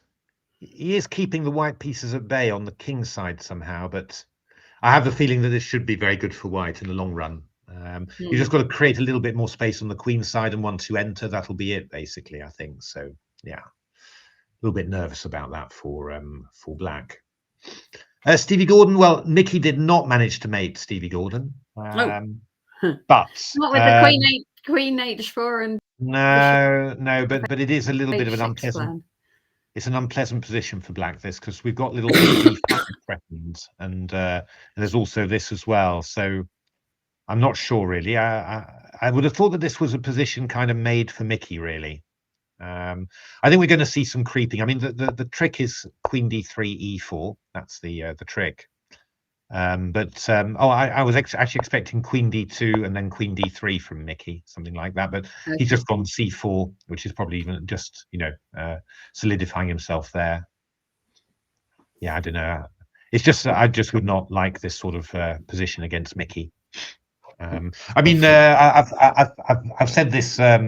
I discovered this fact not so long ago, and now I keep on mentioning it ad nauseam. But actually, in all my career, I never managed to get even a single half point off Mickey as Black. So he is quite difficult to play when he gets hold of you like this. Probably actually the best chances I had as against Mickey as Black was when I was 11 or 12, where I came quite close to beating him twice, but lost both games. One after being 6 pawns up, I think, is my recollection. But yeah, I mean, Steve Gordon's looking for Rook B5, Rook D4, but I'm guessing that Mickey will just play G3 here, and the Rook goes back. But at least you weakened yourself a little bit. I think that's Stevie Gordon's idea. But it's going to be difficult, this one, for Black, I would say. Mickey's up on time, just not a nice situation, really. So, David Hayden against Gane. I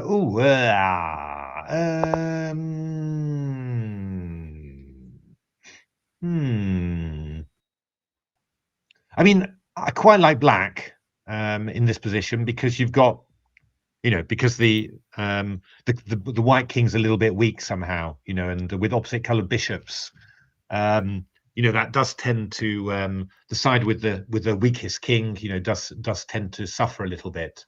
But okay, I mean, White's got this outside passed A pawn, which is always in the mix somehow. So yeah, it's could be slightly annoying, but I think Gawain's going to be very happy with his position, I think. So going to be a tough one for David to defend there, especially Gawain, King's Indian.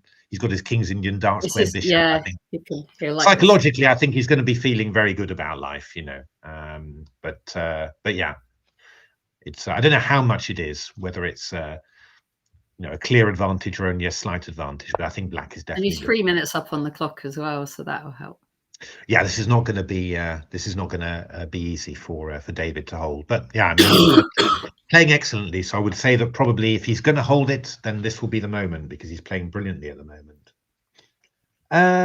Let's have a look. We wanted to have a look at Stanley. Oh, Stanley, what's happened here? So we've got an ending here. Well, this knight is beautiful, of course, on here, attacking the pawn on B3. Now this is knight F3 going to be worrying here. We're attacking the pawn on H2, and we're also threatening knight D2 when you can't hold the pawn. Oh, that's a good move. So they have to go knight F1 probably to defend those. Well, I'm wondering whether Stanley's intending to do a sneaky little F5 here, and then if we come here, we're going to be looking for some some clever action somehow. I don't know. I'm not quite sure what's happening here. I mean, I think my feeling would be that White's the one who's fighting to try and stay alive here, I think. But I'm not sure whether yeah, I don't know. I'm not sure whether it's tenable or not. It is quite difficult though. I mean, for example, if you took off on here and went here, I'd just go H4 simply, and you can win my pawn, but then I go H5, and well, this is going to be very difficult to stop. So you're playing incredible chess, Tricky. I'm glad to hear it. Yeah. So he's just waiting a little bit, Black, just waiting to see what happens. Well, actually, I think he's probably trying to wait out the white knight somehow, and yeah, it's tricky for Stanley this, but he's got a lot more time. Stanley, that's definitely very good. Oh, Antoinette beat Kai. Yes. I have to say, yeah, that was. Oh, that was that's pretty, the trick, isn't it? The queen. Yeah, that's pretty, a bit of a tactic at the end. Yeah, pretty convincing, that one, I think. Let's have a look how that went. Oh God, she just won the queen very quickly there. My goodness, and then this to finish off. It's she's just a very good player, Antoinette. Yes. Let's have a look. Bodana. Where are we with Bodana? Oh, so Bodana, 2 bishops against 2 knights. So yeah, I mean black's looking good in general here. Those 2 bishops, we've got pawns on both sides. You know, white sort of lost that grip on the position really. So there's not really very much for the knights to do here. So I think Bodana's in a bit of trouble here really. I mean, basically, black's going to try and create some holes in the white structure, advance some pawns at the right moment, exchange off queens, and then come in through the holes. Basically, sort of combining play on both sides. You know, trying to create weaknesses on both sides where the knights can't cope with. But okay, I mean, one of the things that you can definitely say about Bodana is that she fights to. She's a very good defender, so. It's certainly not going to be. It's not going to be made easy for black, but this is in principle a very nice position for black. Let's have a look. Let's. Oh, Ali Razer. Oh, good lord, Ali Razer has beaten Amit. Yeah, it was. I think somehow that. My feeling is that this was kind of wrong somehow. Yeah, putting the. It's nice, but there was no real big follow up there. And indeed, yeah, you had to retreat the night after, and yeah, it's just, and then the tactics start from Ali Razer, and nobody's going to survive that simply when he gets going tactically. So yeah, okay, so that's a big win for Ali Razer, bringing him right up there. Nicolas against Lanier. Oh well, the position. Yeah, I mean, actually, I'm not sure. I mean, black's fine, I would say, in general, but the time situation is a bit worrying with just 19 seconds. And it must be said that those black pieces have kind of gravitated over to the queen side. So you're actually really wondering whether there's going to be some big opportunities here for a bit of a kingside attack here. Got to be very careful, black, in this position, I think. You know, so. No, actually, the more I looked at it, the more I like white somehow. So interesting. Yeah, h4. Yeah, very interesting. I mean, Lanier's a super defender, incredibly solid guy. Does not. Oh, good lord! Knight b6. He's going for it. He's looking to take the pawn on a4, for example. But I'm very worried about this sort of stuff. So you think he might get just ignored? Yeah, I think so. I would. Yeah, I would definitely think of ignoring. I mean, even bishop c2 is not so silly, but you start, wasting a bit of time somehow. I would really think that you could think about g5, for example, and if h5, then g6 maybe. Not sure. You want to bring the knight into f3. I don't know. Feels very worrying somehow. But as always, I mean, it's. Even though Nicolas has got more time than Lanier, it's still only 4 minutes. It's not very much time to work out a complicated plan. Mickey against Stevie Gordon's done. I think he's done a pretty good job here. In there. Yeah, I mean, unless he's getting mated right now, that's the only. Well, a queen and rook together are very, very powerful, right? Yeah, I think maybe he's getting mated actually. I was thinking that he'd got himself active somehow, and hadn't lost his pawn, but maybe this is actually just really, really horrible. Actually, I mean, rook a7, queen a8 is the threat. So and that rook is covering everything. So no, I'll take that back. I'm afraid. My apologies. That's looking really, really, really bad. Yeah, I think Mickey's just winning, actually.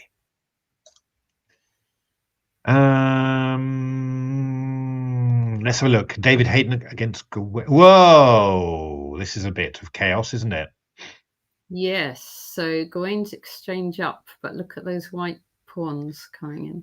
Yeah. No Or question are is... they coming in, actually? Are they? Because...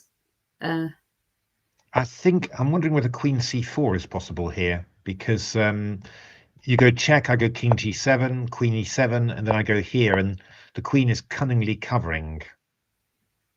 But it's not very easy. I mean, Queen check, I go King G5, Queen E7. Oh my goodness me. Yeah, I'm not sure actually. King there, we'd have Queen F3. Not so clear. I thought we maybe had a path to escape, but that's not very clear. So, oh my goodness, what is this? I mean, Gawain's got a bit more time, which he will be very grateful for. It's very hard. I mean, these positions are so difficult with black, of course, because you're not quite sure about what do I play for. Do I play to stop one pawn? Do I play for the counterattack? Obviously, you'd rather play for counterattack if you could, but obviously, it's just never. You're never sure whether you've got to be sure that it's going to work. Did you look at Queen H3? Yeah, I'm assuming that that's not working, but you might Just be petrol. You might be right. Oh, he's done it actually. He's done it. So that's yeah. So Queen E7. Well, there's several ideas. So the Queen C7. Oh, what? You can't take it? No. You can take it, but I'll go here. Oh, can't you throw in Queen G4 first and then take it? It's check. It's check. So. Oh. Queen C7 is check. So. Yeah. So I'm just wondering about that one. Is that Rook C1, King G2? But you can probably stop it. Yeah, and that's probably you can stop it with everything. So that's fine. So Queen E7. Well, let's just do the same as before, right? And see where that leads to. Oh yeah, but this is the big difference, of course, which I hadn't appreciated. It's that the Queen is actually stopping the White Queen from getting back to H3. So that is actually a very cunning idea there. Yeah. So this could just be winning in actual fact. Yes. Could be winning. So, but you're talking about Queen C7 now, but that was fine for black. That's good for black too, yeah. So, yeah, this could be, he's played it, but I think this is just going to be good for black. I think after takes, well, no, okay. Well, I suppose one thing we could try is to take on there, yeah. What on earth is going on here? My goodness me. Now, what a position. Yeah.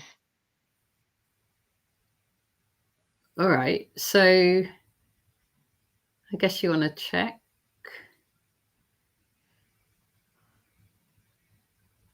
Oh, this is going to be a nightmare. I mean, just some variations. There's some things which occur to you. I mean, Queen C3, B6. I'm not sure whether you want to bring the king in or whether you want to play a move like E4, but let's just say King F6.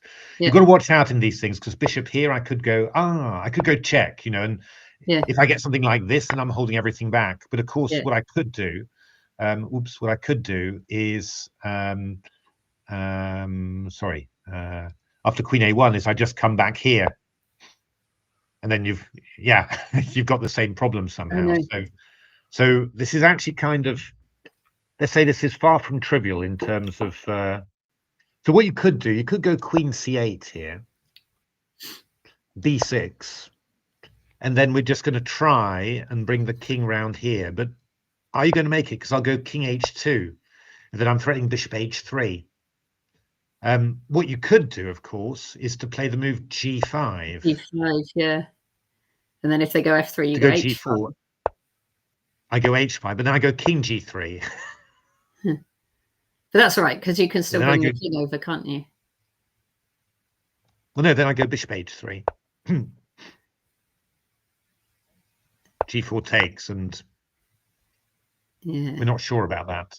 But what I could do, Queen C8, B6 has been played, but I think what I could do as black is, so okay, King F6, I guess, King H2, G5, F3, H5, King G3. I played G4 most likely. takes, for example, Bishop E2, King G5. And I suspect that Black will simply win this. I mean, you'll find a way to get your queen in, with devastation, basically.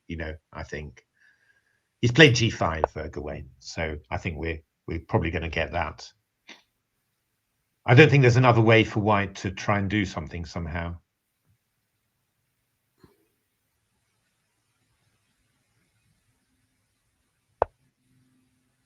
Yeah.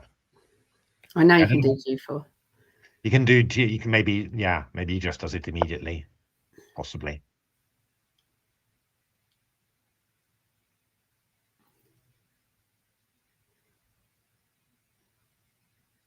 I don't know whether you can. Or even E4 to cut out F3.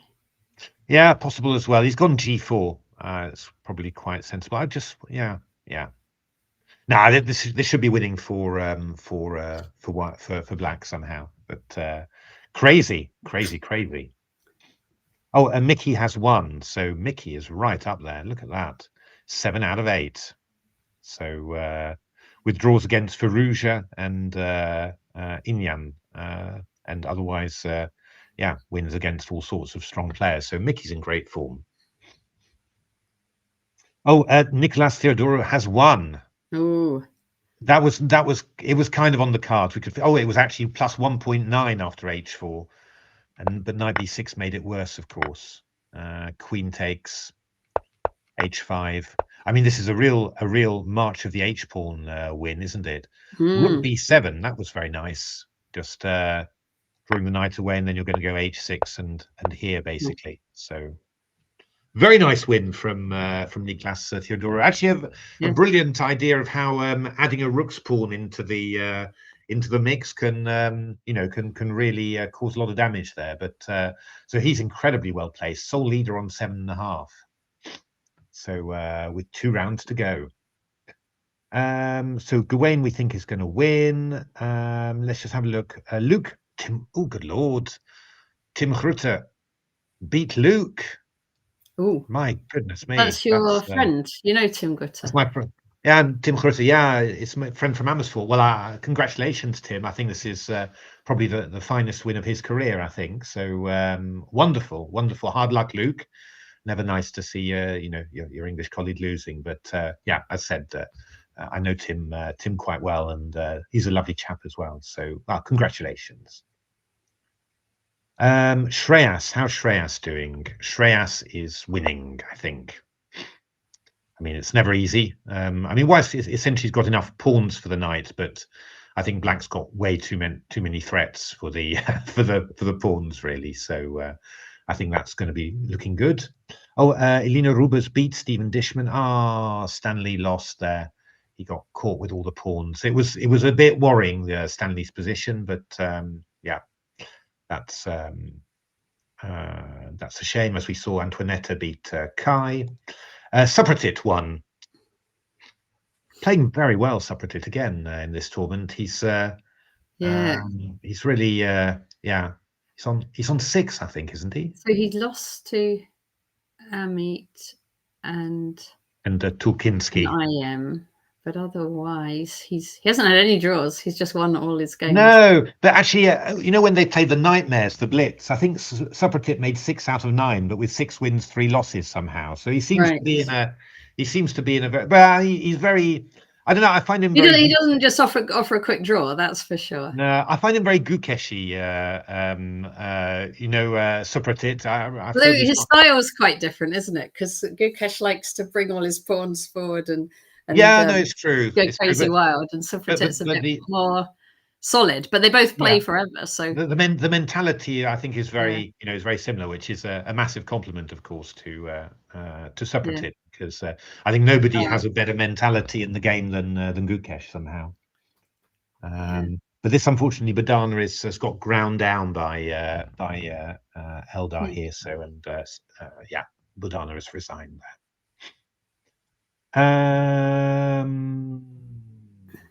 Let's have a look. So let's have a look at what the scores on the doors are so far. So we've got Nicolas with 7.5 out of 8. Amazing with 7.5 out of 8. You're only half a point clear. Then Firuja, Adams, Kovchan. Of course, Mickey has already played Ali Razer. So, and I think Ali Razer has not yet played Nicolas. So I think this one is basically going to happen probably.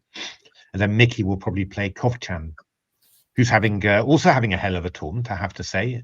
Oh, beat Sam Shankland. My goodness, in the last round.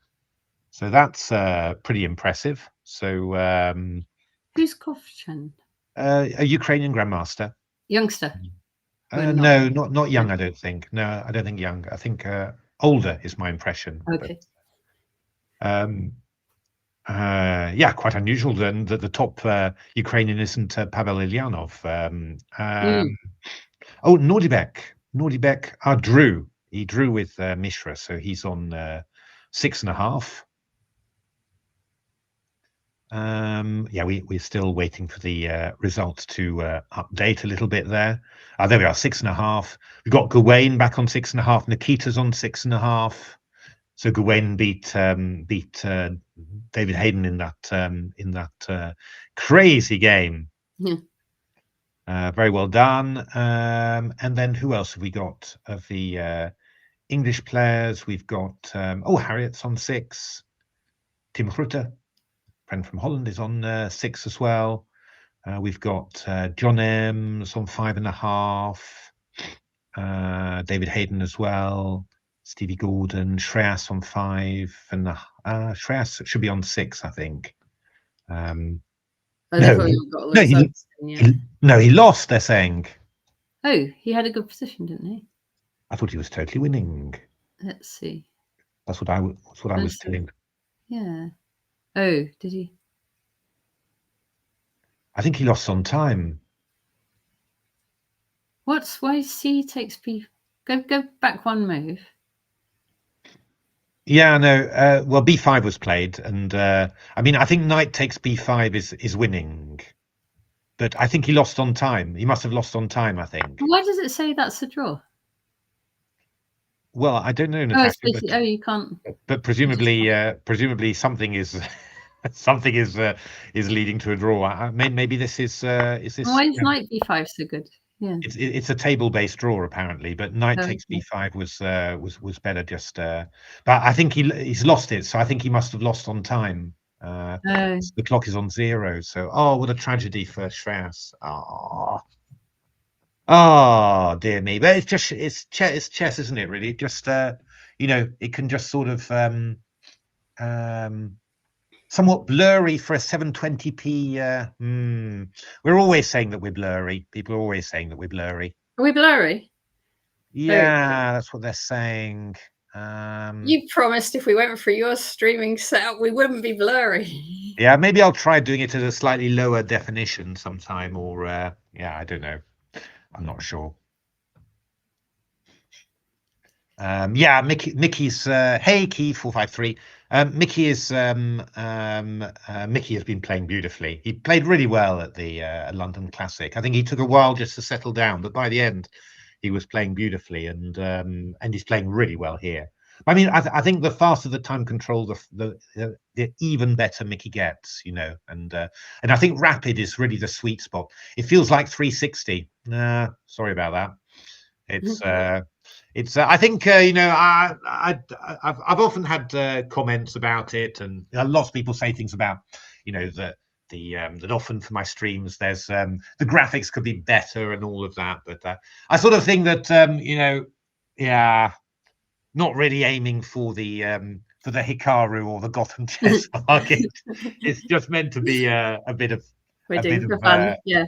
A bit of fun and a bit of thank you, Mr. Beads, for coming in with that. But no, I mean, I'm quite always willing to admit that that we're not at the high end of the tech market on this, but yeah, it's just meant to be a bit of fun occasionally, and doing some little stuff. But it's but I mean, the amount of effort it costs to actually do a really good stream from start to finish with beautiful graphics and everything is extraordinary. You know, it really is. That's why we tend to just sort of say, well, it is what it is. No worry, Key453. I'm not annoyed or anything. Don't worry. It's no worries at all. It's just, but it is, you know, it's just. I mean, yeah, you know, there are lots of criticisms you could make about the quality of the technical quality of the stream somehow, but it's just not really. Just try and do it. It's just for another slightly different purpose for us, I guess. But this is very exciting. I mean, I'm really glad we're doing this. It was a good idea of yours, Natasha, to do some streaming here. It's I was thinking that that there might be another stream going on, but I guess that most of the commentators are playing, aren't they? So, yeah. I think the commentators. I think lots of people are playing, and people were asking yesterday, and I don't think the consensus was nobody else was streaming on this. Okay, well, brilliant. That's fantastic. Really nice. So yeah, so we've got some English players in the mix here. Above all, Mickey Adams, but Gawain and Nikita there as well, very close by. So we've got some good interest in there.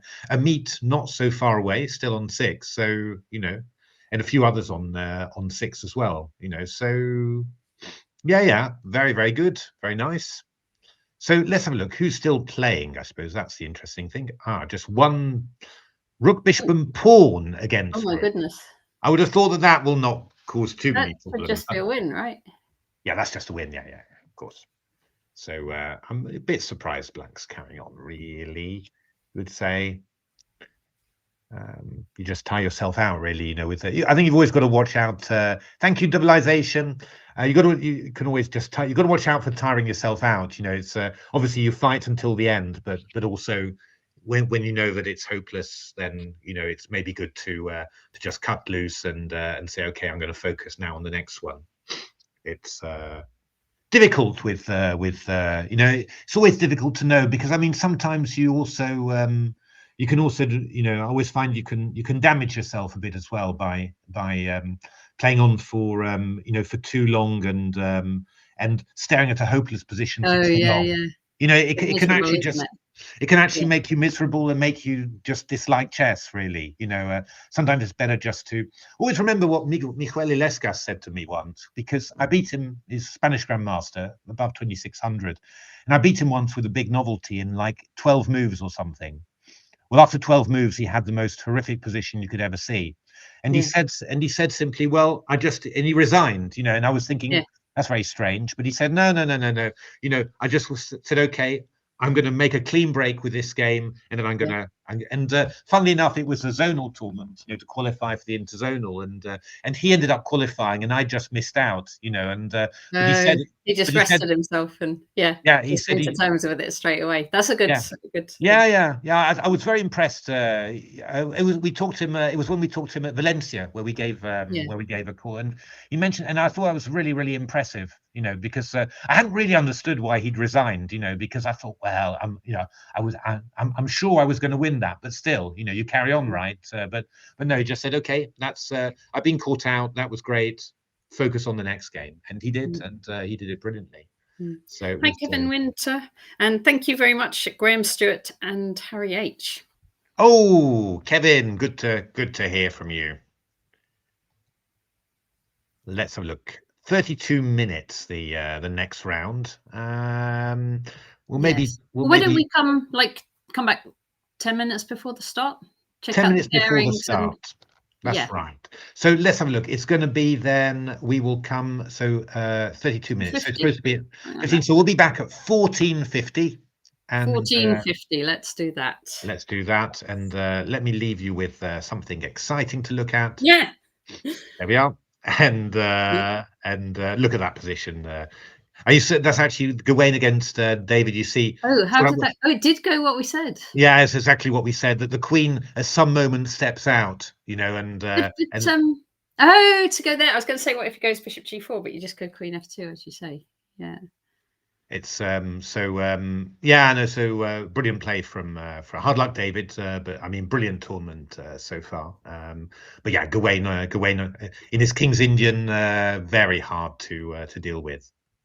But okay, Kevin that's Winter, I haven't planned next year yet, and I don't know about all these tournaments. Dorez, Albania, and Rhodes. It sounds quite nice, but no plans. but Kevin's got his hotels booked already. He knows Everybody else has the planned like he way in knows advance. the It's fairness where terrible, he's going to and they're get going, well, yeah. Why haven't you his planned? desserts and his wine and his lovely food as well. So he's got all that sorted, and you know, it's.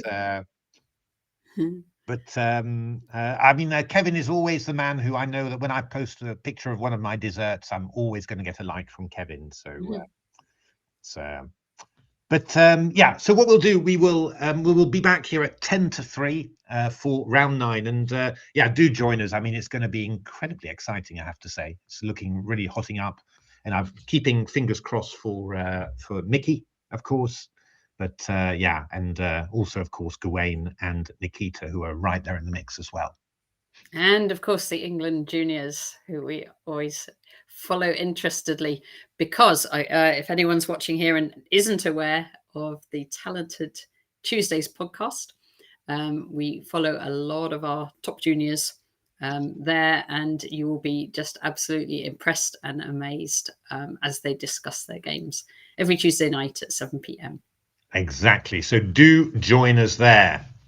Okay, then I'm going to put us on mute, and then we will speak to you in approximately 20 minutes.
Right. So we are back, and we have the pairings for you as well. So it was, as we said, Ali Reza Firouzja against the leader Nicolas Teodoru. Then Mickey as black against Alexander Kovchan, Ukrainian grandmaster. Then Daniel Yufa, who played with Malcolm Payne in Bughouse as preparation for this tournament. Their team was called the Conductor and the Pianist. So it's Daniel Yufa against Nordibek rather. Then Lanier against Shiva, who came up quite nicely, won his last game there. Gawain against Aitan Rosen, and quite a tough one for Nikita Black against Abhimanyu Mishra. Amit Ghazi, after losing to Ali Razer in the last round, gets black against Pavel Ilyanov, so quite another tough one. Oh, Livio Dupuis, Cancheda Dupuis gets Sam Shankland. Irina plays against Aloysius Yankovic, who was commentating, and we've got Stevie Gordon against Harriet Hunt on board 10. Ooh, should be some thrillers in there. Yeah, let's have a look. We've got Atulia Shetty plays against my friend Tim Hurta. Then Antoinetta Stefanova plays against Painyan. I mean, I think that from this sort of group, if you manage to put together a big finish, score 2 out of 2, you're gonna, it's really going to make a difference. Because I think that probably there'll be quite a few draws as well. People obviously getting a bit worried. Elina Rubers takes on Indy. Sopratit against Viktor Mikalevsky. That should be a fun one. I mean, he's good, isn't he, Mikalevsky? Yeah, I remember this tactic. There was this tactic Gukesh against Mikalevsky. Really good game when Gukesh was quite young, and it was this B4 tactic, bishop C, and then bishop C3 on the long diagonal. Very nice. To see if Supratit can pull out something like that. Indeed, Victor's a very nice guy. Actually, it's just very, very good attacking player, strong player. So it's going to be a tough test for Supratit. So we'll definitely keep an eye on that one. Elmira against Tom, just on board 20 there. John Ems against David Hayden. This sounds like an all-English matchup somehow. Ken Hobson, one of our titled Tuesday guests, against the Dutch IM Timmermans. Shreas plays after that. That really tough loss. Plays Gerben van Pel, also from Holland. Luke playing against another Luke, Lin Yu Lau. So is that from Hong Kong? All right, okay. And then Stan plays black against Avyukt. So another English matchup there. And let's just go through a little bit more. See if we got some tasty little pairings here. Christian Meyer, IM, plays against Jan Murawski. Peter Finn takes on Graham Buckley. And Jacob Yoon, he was a sassy senior as well, wasn't he? He was. We had a bit of a trouble with our team because poor old Matt Turner, he got stranded. His car broke down on the way, and he had to wait 5 hours for the RAC to come and rescue him. So he had to go home again. And very luckily for us, Jacob Yoon was happy to sub in. So he played on our team. So he was a senior just for the day. He was on board 2, wasn't he? So he had quite a tough time somehow, but he did pretty well, yeah? He was fine, yes. He did good. So brilliant. All right, so let's have a look. Well, let's put it back to there, 1454, and just let's have a look at the scores on the doors, just so you can see. So Nicolas Teodoru played brilliantly so far, half a point clear of the field, playing Ali Razer. Mickey and Alexander playing each other, just also half a point back. Then we've got the posse on 6.5, Nordibek, Lanier, Gawain, Nikita, Abhimanyu, Pavel, and the list goes on, Daniel and Aitan. I mean, it's really, it's a big chasing pack there somehow. And then, I mean, I think, probably these players here could probably feel that there's you know, a chance of first prize for all of these. And then, yeah, what have we got? We've got on 6, probably fighting now for the minor prizes if with a good run. Sam, Aloysia, Amit, Painyan, and a few more names. Elena Rubers, Dutch IM, and very strong female player, and Antoinetta Stefanova, former women's world champion, 2004. I guess there is a women's prize actually for this tournament. I'm thinking. Oh, I don't actually know what prizes are, but if you could look that up, that would be very interesting. So also shout out to Livio, who's doing really well. So on playing Sam Shankland now. Harriet's had a good run to get up to 6 points. Lost to Ali Razer, but apart from that, done very well. Tim beat Luke McShane in the last round. Lost to Nordibek. Lost to Jan Moraski as well. Funny enough, that was a good scalp for Jan actually. But now on 6 out of 8 and playing Aulia Shetty. Yeah, and shout out to David Hayden, who's played brilliantly so far. Lost to Gane in a crazy game, but he's done really well. So playing John Ems now. So prizes in this. So first prize overall is 10,000. Oh, 5,000, 2.5, so big prize. And women prize 1,500. Brilliant. And there's another prize, highest combined score by a woman in the FIDE Open and Super Rapid. Oh, it's not a nice idea. Oh, that's a pretty cool thing. Yeah. So I don't know. Harriet was played, didn't he? Did she play it? Oh no, golly, it was only about a week ago, and I've forgotten already. No, I don't think Harriet played. Antoine, no. Antoinetta didn't because she was doing. She was commentating. Yeah. I'm not sure who that would be. That's quite interesting, isn't that good? Yeah, that's a nice idea for a prize. It's so we're there on top of the official thing there, so that's rather good. Yes. All right, so yeah, this is going to be very exciting indeed. I'm very much looking forward to this, and obviously lots of luck to the British players, and we'll obviously keep big eye on the juniors as well, of course. Yes. So yeah, this top board game is also going to be very, very interesting indeed. Ali Razer, he's always going to be good value playing for the win somehow. It's just so we're going to see how that all goes. But Niklas played really, really well. You know, it's really has been very impressive indeed. So I didn't know him actually very well at all. It was Nicholas, bit of an unknown name. Well, actually, we played him. So I'm actually interested if he does do a Reti, because our Reti game was against Nicholas, the one where we did the sacrifice on F6. Oh, that's right. Yeah, Nicholas and Jeremy.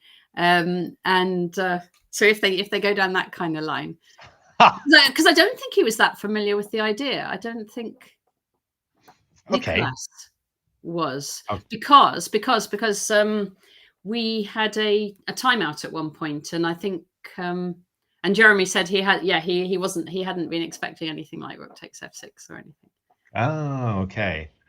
Yeah. Yeah, so there's a lot of information if people didn't see the game, but there was this. Do you want to show it quickly? Is that only 1 minute? Don't worry. Yeah, and if you want to have a look at it, everyone, then do take a look at my stream on. Yeah, you did a very good stream. See what he plays in this. I'm interested in what Ali Razer will, because he does a mixture of stuff, doesn't he?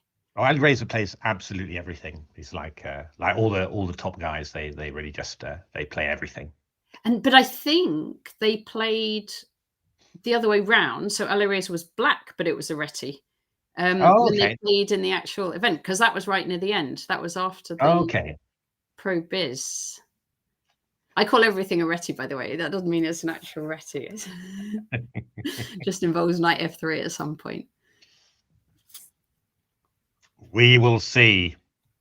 We will see how all that looks. So Right, I think it should be starting just about now. Let me just do a little refresh just for the sheer hell of it. I don't think they don't have a delay really, do they? I don't think. No, I don't think there's a delay. I don't think so. Maybe Starts half a minute or something. I mean, there's always a tiny bit of a delay anyway, but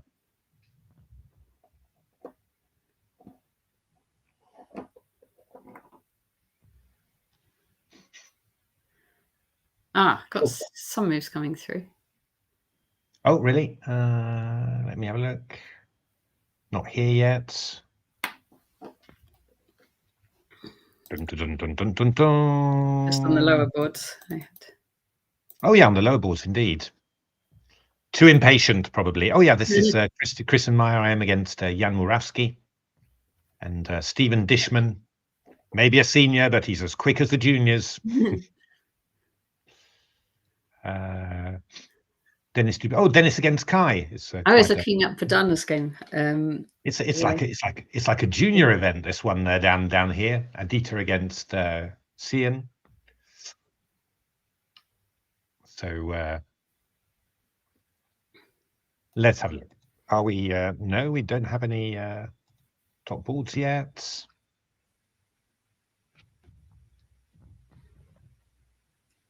Isn't that odd? Isn't that odd that that we've got the? Are they in a different room? Maybe the bottom boards. Maybe they are. I think. I don't know. Oh, Jonathan Payne, Chris Doran. That's funny, isn't it? Why would they be right at the bottom? They must be just playing the last few rounds or something. Or maybe they're filling in. Maybe they wouldn't surprise me if if they're just missing a few people. But okay, yes, we're there. We're good. So, so it was. No, it was a Catalan. It was a Catalan that's turned into a sort of a BOGO. So that was that one. Let's have a look at Alexander Kovchan against Mickey. So a slow Lopez, and Mickey's played D5. So this is still reasonably well-known position. Had some quite high-level games, as you can see. Hikaru against Magnus. Bashir Grav against Linear. So yeah, I mean, you can tell this is quite a well-known line. In principle, black's fine, but Lopez positions can always be a bit tricky to play. But obviously, Mickey's got vast experience in them. So we will see how all that goes. Let's have a little look at Gawain then. So Gawain has played one of his systems. Played this from his youth, actually, and but still very, very successful for him. One of these Sicilians where he gives up his light square bishop, and you think, well, black's got the two bishops, isn't that just good? But of course, there's a certain time penalty and also squares as well. So black has had to play e5 to sort of consolidate the structure and leave that square on d5 weak. So this has been played a little bit as well. Bishop e7 now. Black may be threatening to play d5 here. And I mean, Gawain knows these systems incredibly well. He's quite difficult to play against in these things. So that's an interesting move. Bishop e3. Will black dare to play d5? Presumably not. There's probably some reason why it's not very good. Maybe even just bishop c5 would be very strong. So knight f6 played, and now bishop b6. Oh, that's an irritating move. It makes you wonder whether black should maybe have played bishop e6 to give himself some space, because bishop b6, queen d7 castles. Oh god, this is already a bit irritating. Oh, he's threatening 95. Yeah. But okay, I mean, we could probably go castles here, because after knight e5 I take, and if rook d7 I've got bishop b4. So that's not too worrying. But of course, yeah, I mean, it might end up being a threat at some stage. Yeah,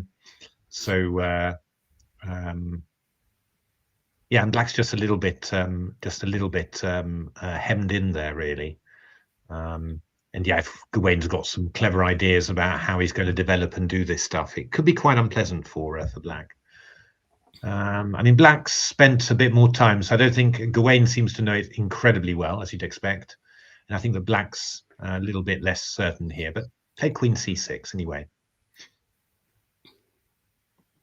So just getting out of the way, probably a practical decision. I wonder. It's always the thing, you know, when players play something that isn't absolutely necessary right now, you always, you know, wonder whether that's going to lead to something or other. But I don't know what Gawain's intention here would be. Obviously, if the bishop on e7 is undefended, so after castles knight e5, you know, has some sense. But of course, the bishop on b6 is hanging, so that isn't you know, possible at the moment. Right. Yeah. So I mean, black might be thinking about playing bishop e6 or bishop g4 here.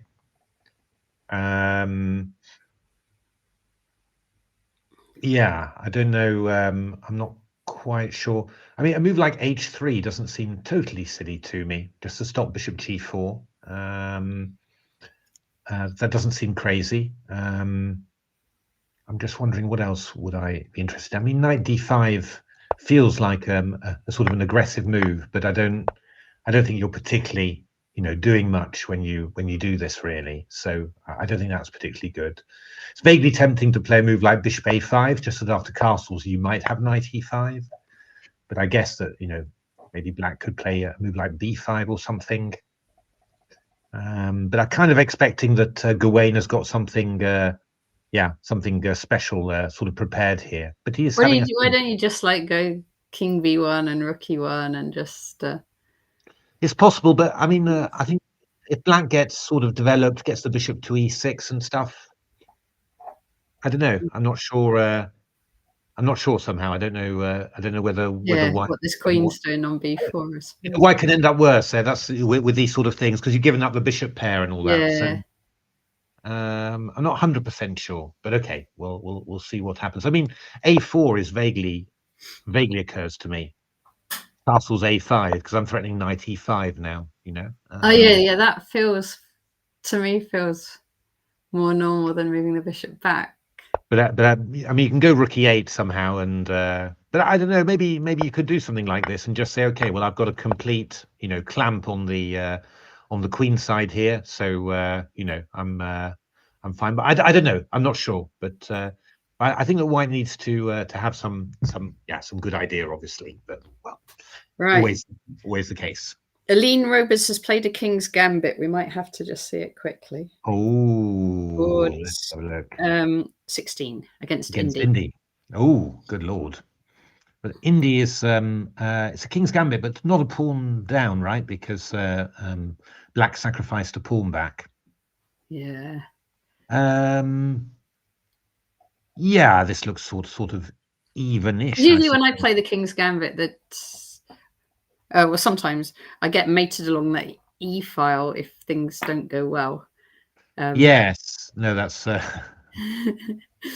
but that's not going to happen this game because the queens are coming off, it looks like. Indeed. Normally speaking, you know, the end games in King's Gambits are quite decent for you know, for white. Either black's given himself so many weaknesses. B3 I like, actually, although it's the game that led to a loss in Alan Merry against Andrew Horton. But I was going to suggest B3 because I mean, normally, yeah, you know. In a King's Gambit, if you've got you know, if you're equal pawns, normally your F pawn's been given up for like the D pawn or something. So you've got a, you know, central pawn majority and all that. So I always feel that endings are pretty good, really. But yeah, but we'll see how that looks. We've got Sapratit against Viktor Michalewski. So this was some sort of Lopez again. Queen F3 played, rather. Interesting move there. So the idea is that if you play a move like c5, I'll go knight f5 simply. Takes check, and then takes that one. So that is the idea. And the other idea is if you play something like knight e7, I'll probably go, well, I'll think about going bishop g5 and then clamping down on this square. So you could sort of say, oh, wait a minute, couldn't I just pin you like that? But of course, after f6, I'll have knight e6, which is game over. Game over. But I mean, you could say knight e7, bishop g5, and then castles. I don't know how bad that would be, to be honest.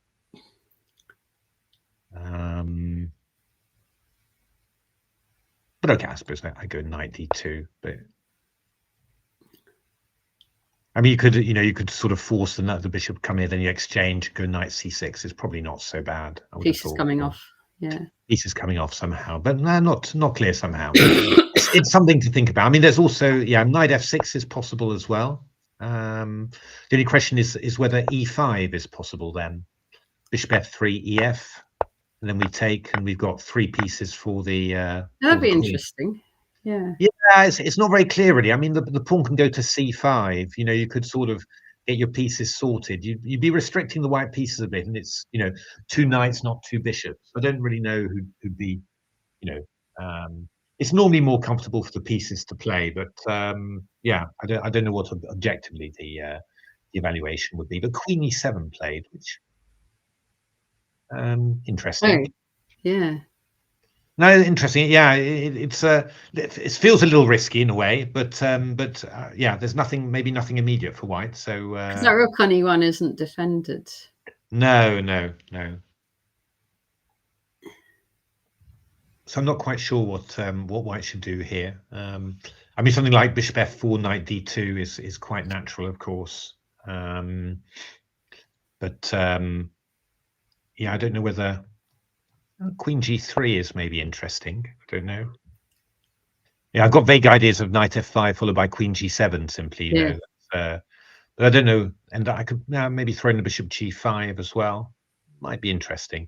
The thing you've got to be a bit careful about is that you do something like this and say haha, and then black castles queenside. Oh goodness, yeah. Or goes rook g8 first, maybe something like that, and you might be in trouble. Doesn't seem that good for white. No, so b4 played by Supratit, which is interesting. Hadn't expected that. Not sure about knight f6 played instantly. Yeah. So maybe white can pin now with bishop g5. Yeah, white's going to pin. Actually, maybe Supratit's idea is just to put the bishop, just to keep the pin like that. Because obviously if g5, then knight f5 is going to be dangerous, and then play knight d2. And I'm not sure about b4. I don't know how. Sometimes you sort of think that a move's maybe not completely relevant to the position. It's a decent move to have, but maybe it's not. Maybe it's not really that amazing in this specific position. But okay, we'll see. He's played bishop g5 anyway, so he's clearly got an idea, and he's playing quicker than Victor, so that's quite interesting. Let's have a look. Who else did we have here? Oh, let's have a little look at Luke, playing another Luke. Ooh, that's a bit of a weird position, isn't it? Well, black's got the 2 bishops, and he's got his pawns like that. There's some weaknesses there. I mean, I guess white's there might come a knight c3, there might come a c4. Principle, it's the sort of position in which if white can get his grip and get all his pieces in, then he might stand well. But until that moment, it's just a little bit. It might be a little bit worrying because black's got the 2 bishops and can start hitting you on various squares. I don't amazingly like white's position, but yeah, I mean he plays them very, very well. Luke plays all this sort of stuff very well. Have a look at Stanley. So Stanley's black against Avyukt. Another English junior. So it's been a French, I guess, hasn't it? It has indeed. One of a d takes c4 French. So castles. I was always looking at playing these positions with castles queenside, actually, but this is a little bit tamer from white. But white's trying to go for some sort of. White's obviously not averse to draw there, but yeah, I mean positions are probably about balance. Although this b2 pawn's a little bit awkward, I have to say. Actually, why isn't white losing that b2 pawn? No. Sorry, he just took it. He just took it indeed. Yeah, strange somehow. So yeah, a little bit risky for black, of course, because this knight's caught here, and black isn't yet developed. But yeah, not quite. Should be, I guess, okay to do this. It's a natural, practical reaction anyway, certainly. Let's have a look again how things are going on the top board. So this is Ali Razer against Nicholas. Well, Natasha, you've got it's something similar. Yeah. You've got something like a Reti now. Although we don't have the rook on the d-file yet. That was how we got there. We had a rook went to d1 d4, f4, and took on f6. I'm not sure that's going to happen in this game, to be honest. Yeah. But 95. Oh, Mickey and Kovchan have drawn there. In actual fact. Oh, that was quick. Yeah. Yeah, I think Mickey. I think it. Yeah. Kovchan. Yeah, I think wasn't looking for too much somehow, and I think probably Mickey deciding, well, chances of winning this position are not great as black, so I'll leave it to the last white game. It's possibly yeah, you never know, but it's a decent practical decision, that one. He'll have white in the last round. So here, d4 played. That's interesting. Yeah, Andy Razer was sort of looking at knight g5, so d4 happened. And now, yes. Well, actually, this looks quite, if it's working tactically, it looks quite decent for black. I'm sure it probably is working tactically. Normally, you've got to watch out a little bit because of these pins. Yeah.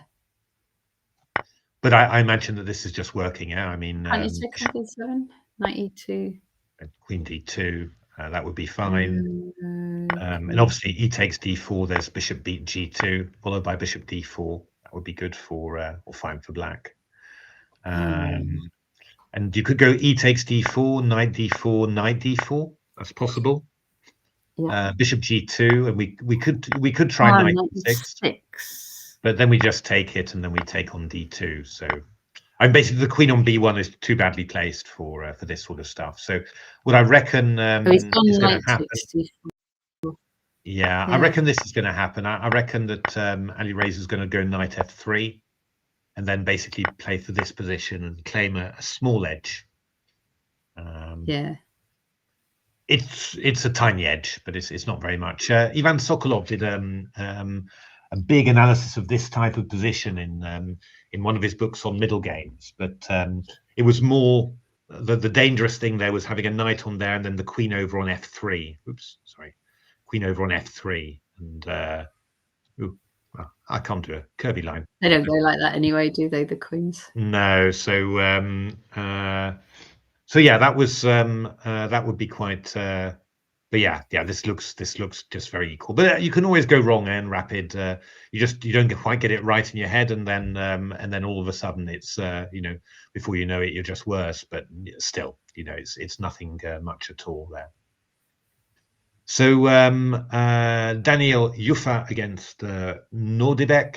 Yeah, in the good old days, you would have sort of said, White's got a slight advantage here. He's got a reti. Nowadays, people are just looking to play h5 to h4 alpha 0 style, and then all of a sudden with White, you're not sure at all. So I wonder whether Nordibek is thinking, could I get away with just playing h4 or something, or doing something violent and just leave that pawn on g7 hanging? Who knows? It feels vaguely tempting, I have to say, but well. Do you think you can though? I would. No. Feel like that's dangerous. F6. I think you'd have to be. You'd have to. I think always with these things, either you spot a gorgeous idea straight away that's related to it, and you say, "Oh, okay, we'll go for it," or you don't. Nothing like that pops into your head, and then you just do something else. It's and F6 is just very sensible, just restricting all the black piece, and you're keeping H4 in reserve. So quite.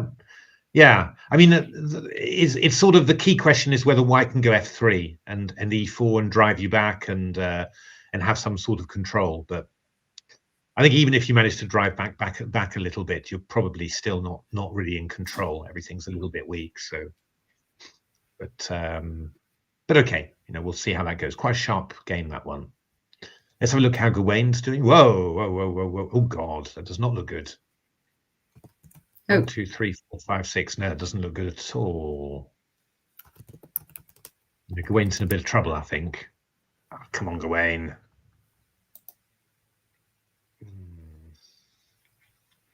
Well, it's looking very unpleasant for White here. I think White's going to be hard pressed not to lose on the spot, to be honest. Because I mean, this is quite a nasty idea. This E4. Oh gosh. Bishop D4, E3. And you know, where you're going to put this king somehow. You know, if you go to b1, I go rook c3, and I'm forking these two because of the pin. So you pretty much have to go c1 then. Yeah, or a2. But I mean, then if you go to a2, then this one. If you go to c1, then this one's loose. You know, you're going to lose a tempo on that sometimes. So, and get a rook into c3. Oh, this has all gone horribly. Do you think he's just gotten some theory then? Oh, this was the queen before. Yeah, I'm that's losing right. track of which game is which. Yeah. So bishop g5, rook g8, rook g2. Okay, I think we probably go h3 now, don't we? Rook here, and maybe. Don't think do we want to exchange off I don't think we want to exchange off the bishops really. I think we maybe go here. Actually, come to think of it, h3 played. I was just wondering whether you could get away with doing this somehow.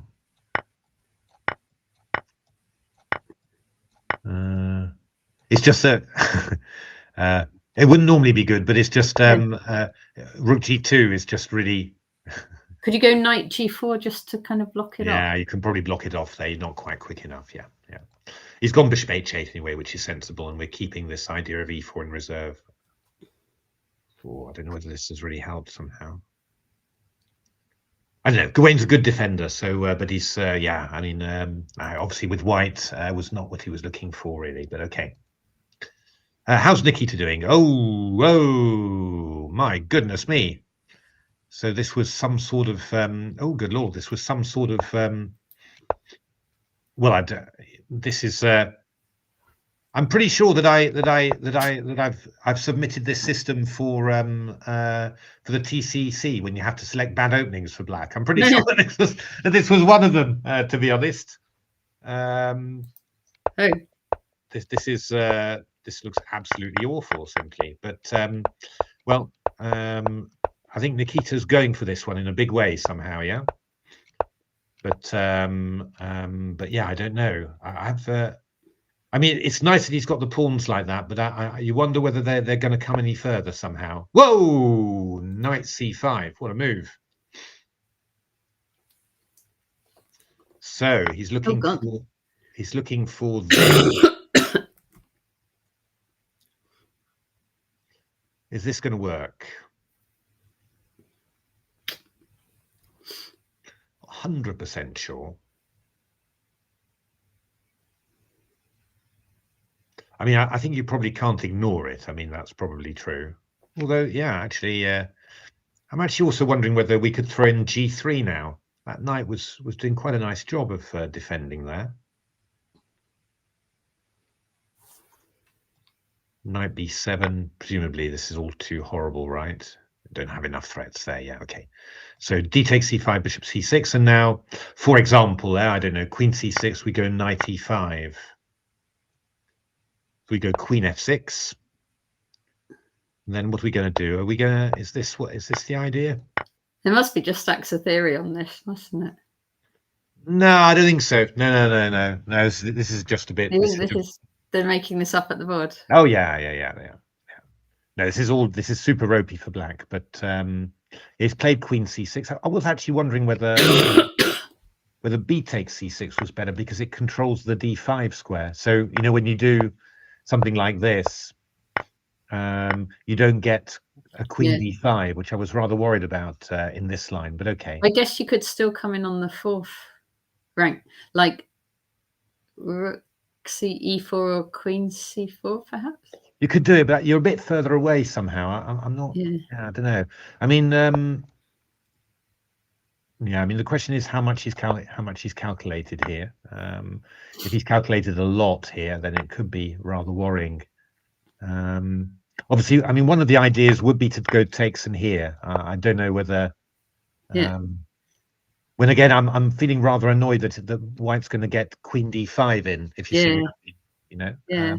But maybe I go, I don't know, king d6. I don't know. But yeah, it's just very, you know, I'm not sure how much time. Nikita's got 9 minutes, so yeah. I don't know. I mean, Queen D5 is also very natural here, and maybe would simply be, you know, and then Black's just got to decide, you know, how am I going to do this? I mean, something like Rook E3 is also completely not stupid, because after all, how are you going to deal with this threat of Rook E1? It's not easy. Yeah, I don't know. I mean, I could go King D8, I suppose. Rook E1 and Bishop D6, something like that. I mean, I'm willing to give up the Queen for 2 rooks, obviously. Queen F7. I go Bishop D7 then. Yeah. And I just about hold things together, maybe. Mm-hmm.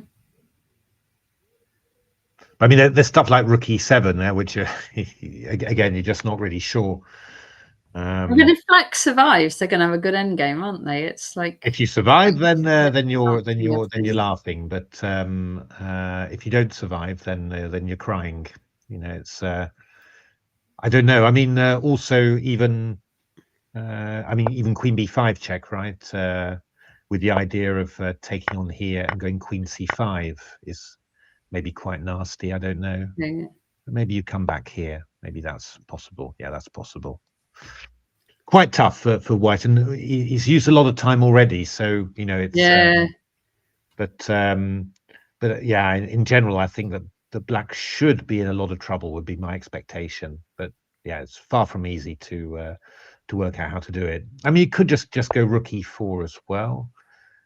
Bishop F5. I'll go Queen takes B7. Oh, you can throw in a Bishop E4 then. That's irritating. Oh yeah, because you can't capture on A8. Yeah, so maybe Rook E3 would be the best way of doing it, but yeah, I don't know.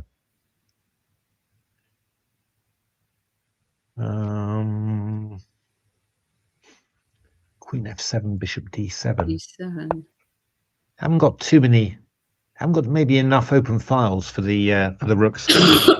Anyway, that's very thrilling. He's down to under 2 minutes really, so very, very tough there somehow. Let's have a look at Stevie Gordon against Harriet. Now Stevie's got his typical sort of English opening with the 2 bishops and a bit of a space edge, but in principle, I think Harriet's sort of, it's not so bad really. You know, you've got this pawn, you've got a little bit of stuff, and if you can establish a bishop on C5, you know, now with this pawn on A4 like that, then you're quite rock solid really. You know, it's not going to be it's going to be a long game. Have a quick look at how Tim's doing. Whoa, Tim is just winning in actual fact. He's just exchange up. Wow. Amazing. So how many is Tim on now? He was doing. He's on 6. He's on 6. So he's doing. You know, he's got 6 out of 8. Lost to Jan Muraski and Nordivek, which is quite a quite a mix somehow. But then just obviously had a big result beating Luke there. But he's I think about Tim. He's extremely dangerous tactician. He very good tactician. You've got to watch out when pieces are flying, because he's really, really dangerous. So could be interesting. Anyway, we'll see. Well done, Tim. Anyway, good result. Let's have a look at Supratit. What have we got here? Ooh. E5. So what is this position? Not really sure actually. Oh my goodness. So I would have thought that Black will probably take on C3 or go Bishop B5. Okay. Yeah, actually Bishop B5 is better. I mean, the natural thing for White would be to I mean, you could play C takes B4, but then Bishop E5 obviously is huge. So the natural thing for White is to play the bishop to D4. And yeah, not sure. Knight's coming. Who's better and why? I think isn't White better here? I mean, I like the 2 bishops, but I'm just a little bit nervous about what a knight onto D6 is going to mean for Black's position somehow. But maybe we can do something. We can do something clever with Black. You've got a bit of time, so maybe you've got some time to somehow do something, but not so clear. I mean, take on. What if? Oh, whose goes it? It's Black's go. Black's go. And you've got to watch out. I mean, I was vaguely thinking about something like this, but of course now you've got rook b5, which is nasty. So it's played bishop d4. I don't know really. Yeah, it's quite a toughie, this one. I'm wondering whether you could sacrifice the exchange or something. I mean, you could do something crazy like rook d8, for example, knight e4, takes, and rook d8, with the idea of takes, bishop d4. But probably you'll just get. You'll probably this is not. That's interesting though. As a sack. It's still quite interesting, isn't it? I mean, you could go here, because. I mean, I'm sure these pawns are good, right? These pawns are good, right? I mean, you're not going to stop them. You can't stop them. Might need to get the king in somehow. But it's because of the back b pawn now. Otherwise, you'd have rook b8, but which would give you some chance. Although the king's fast, but yeah, rook a d8 he's played. I wonder whether Victor is going to do this. Victor's a very creative player. He's. It would not amaze me if Victor did this, to be honest. So what can White do about it? Bring the king up. You could do. Well, no, bishop takes c5 is sort of a vague threat. So if you were to go there, I think that Subreddit has to allow it simply. I think this is simply how it's going to go, and I think that I think it's necessary, to be honest. So let's just have a look at this then. Then the question is whether you want to put the king on f1.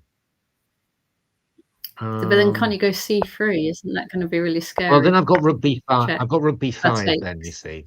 But, yeah, but takes, I go whatever, b3 or, that's not going to... Because I've got the d pawn as well. Oh, he's gone rook d5. Gone rook d5. Oh. Wait. So a rook d5... Here, he's got rook d5. That was sensible somehow. Very sensible move. Instead of taking on d4. Yeah, I mean, we could go knight f6 here, or we could go f4, actually. Maybe he's going to look for rook d8 and then to take on there. That's maybe what he's... Oh, that's been played, actually. Is it transposed? Because you could then go knight d6, could you? Yeah, no, but then you take with the with this rook most probably, and then take like this with check and take back. You see what I mean? You're not sacrificing two exchanges there. You're just sacrificing one. I mean, maybe that. Is Subreddit in trouble? Well, I'm not really sure. It's just, I mean, everything's a mess basically. So I still feel like he wants to bring the king out. Like, couldn't you go king f2 and then king e3? King f2 is a possibility there. But okay, I take. I mean, king e3. I'll go rook d3. So, and then rook b3 after. So, I still think for the moment this. I mean, the one thing that you could do, and it has to be calculated, is this somehow. Yeah.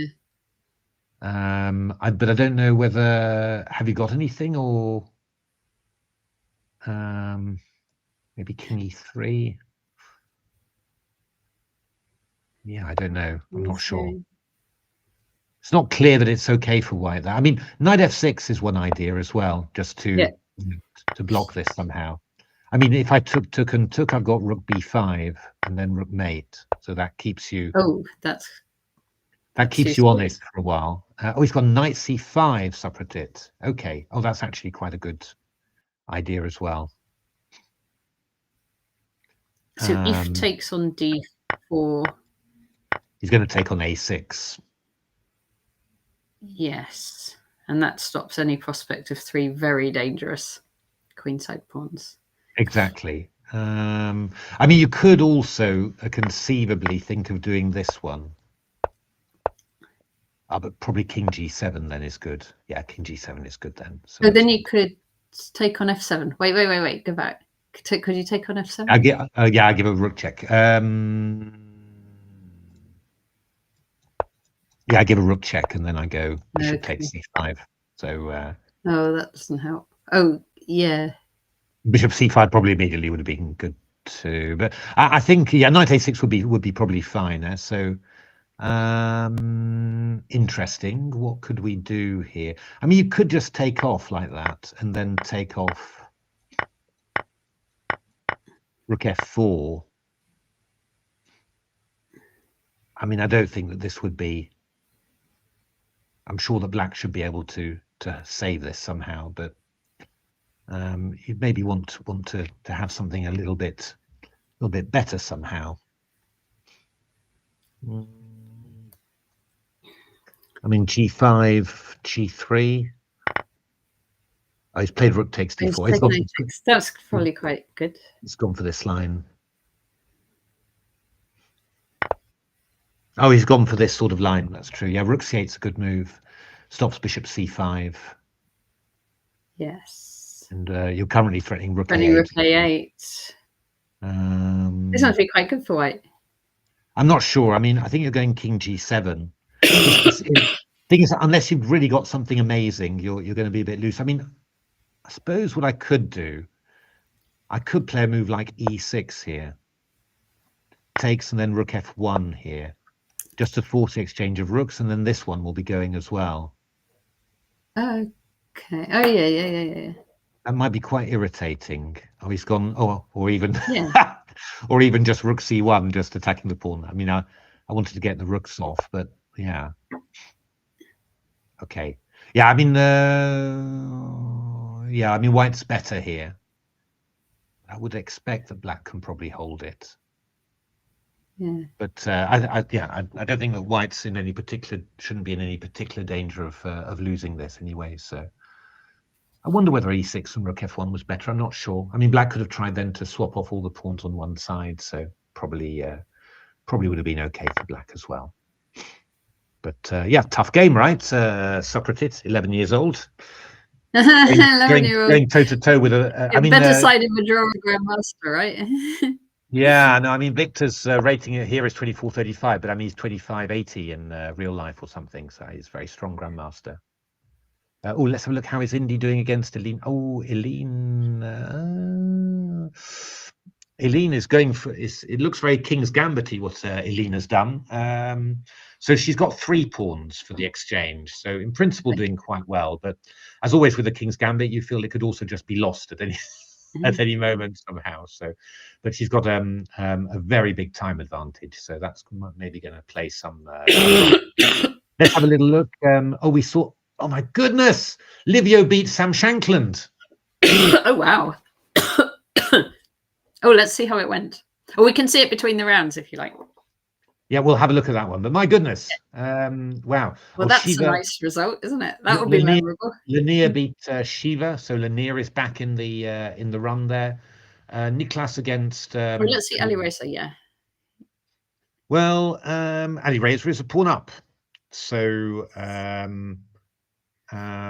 the question is that a how up is that pawn really? You could watch out because I mean b5, bishop c6, and the g4 pawn will hang. Oh, sorry, it was white's move. Okay, rook b1. Oh, well, I mean, I think black's kind of praying that he's really got something here to to do it. Maybe you could go rook b5 actually and just halt the pawn there. It's not easy for white to get out of things. Yeah, the king's in a way a bit, isn't it? Yeah, but I don't know. Yeah, I'm not sure. It's a little bit worrying. But maybe you've got e5, e4's idea. Maybe could be. But maybe you just go back to d1 somehow and just to have a two. I've got a bad feeling about this really for black. You know that. I mean, in my experience, these things just always go wrong for the player who's sacrificed, creatively. I'm cheering for Ali Razer. Of course you are. I would expect nothing less. Because I Rook c4 is quite maybe possible. I don't know. b5, knight g4. So knight does come back to e5. That is possible. The question is whether this is actually working somehow, but or whether there's some cunning tactic that you can force the rook away. But I don't think so. Is rook d4? Oh, if you go rook then I go rook c2. Yeah. So I think the rook c4 has been played. Yeah, it's been played. So, yes. But this is a bit obviously, it can be a little bit worrying somehow. Yeah, I mean maybe you played b6 or something, and sort of saying, yeah. Who knows? Oh, Gawain has lost. Oh no. He had a difficult position, didn't he? He had a difficult position. But what a shame. Oh, well, if ever we let's just have a look at what happened there, because we were we saw this one with the rooks against the double bishops. So he played rook e3 and played queen d5, rook e1, took the b pawn. Yeah, basically he didn't find anything particularly amazing. I mean, in general terms, black's doing quite well here. Queen a4 was cunning, by the way, stopping the rook from coming to e8. But just a little bit tricky. So he's opened up the king. That's probably a good practical point. And now we've got this crazy thing. And he's trying to work out. Oh, God. Nikita's going for it, right? He's... he wants to go queen c7 and... Well, I mean, because I think White would have taken a draw by repetition if he'd played bishop d7 again. But yeah, he's trying to get his king. So I mean, I think that we're seeing this is Nikita going for it basically. So, but if I was White, can he go rook d1 and? Now I've got king c7. Yeah. So, that queen d8. Which would win on the spot. I think king b7 is what we want to do. Yeah, I think king b7 works, but this is really risky what Nikita's doing. Yeah, it's it might work out, but yeah, put it. Don't underestimate the bravery. Put it that way. That's I think that's what I'm trying to say. This is quite clever from Abimanyu there, because so he's protecting the pawn, so his king's going to be safe now, and yeah, he's just going to try and play. I mean, what does the engine say? Is it? No, the engine says black is much better somehow, but yeah. No, with two bishops always, but it's same, right? It's like what we were saying all along. If black survives, good. Yeah. But it's just, I mean, the problem is that when you start, what's your plan? To push the pawn, right? But when you try and do that, your king gets opened, so it's just very, very scary. Ali Razer has managed to kick back the rook, so I would say, normally speaking, that Nicolas is in trouble here. But yeah, I mean, it's kind of, the question is, can we? I mean, maybe you go rook d6 and then you move the rook back somehow and just kick the king away, and it's not easy for Ali Razer to do this, but but I mean, I think maybe that's going to be done in rook b6, but maybe Ali Razer goes king e1 now and just starts trying to, I mean, I think the big problem for Nicolas is that what is the engine evaluation? Oh, +1 even. I was thinking keep it to manageable, but you've got to react very precisely to what he's doing. A3 played. That can't be right, surely. A3. Oh, good lord, rook b3. Oh God, Ali Razer. Yeah, he says, okay, I'm just going to move the pawn through. But is this really good, actually? If black tries to double rooks on the 7th, White will just push the pawn. Yeah, but I think we're going to go knight d7, right? And just maybe do this, and then, I don't know. Don't know really. Oh, he's gone rook dd2. Oh, Yeah, that's what I was thinking. But B6, B7. as you say, the pawn can be blocked. Although if you go, okay. And if you take, we'll go. Well, we'll have to take on there, I think. Yeah, and then B7. Oh, okay, but he's going to have rook A3 as well, isn't he? That's going to be a little bit irritating. Oh, and he's going to have rook D3 after. Yeah, he's played rook A3, and if you try and keep the rook, and when he does this, he'll have something like rook D3 as well. Wait, I don't quite understand. What if? Oh, you just take the other rook on F2. Yeah, rook FB2 he's played, but I think we're just going to take and go rook B3, for example. Would be quite interesting. It's not very clear. It's not very, still not totally clear, but yeah. Or could you be even clever and go here somehow?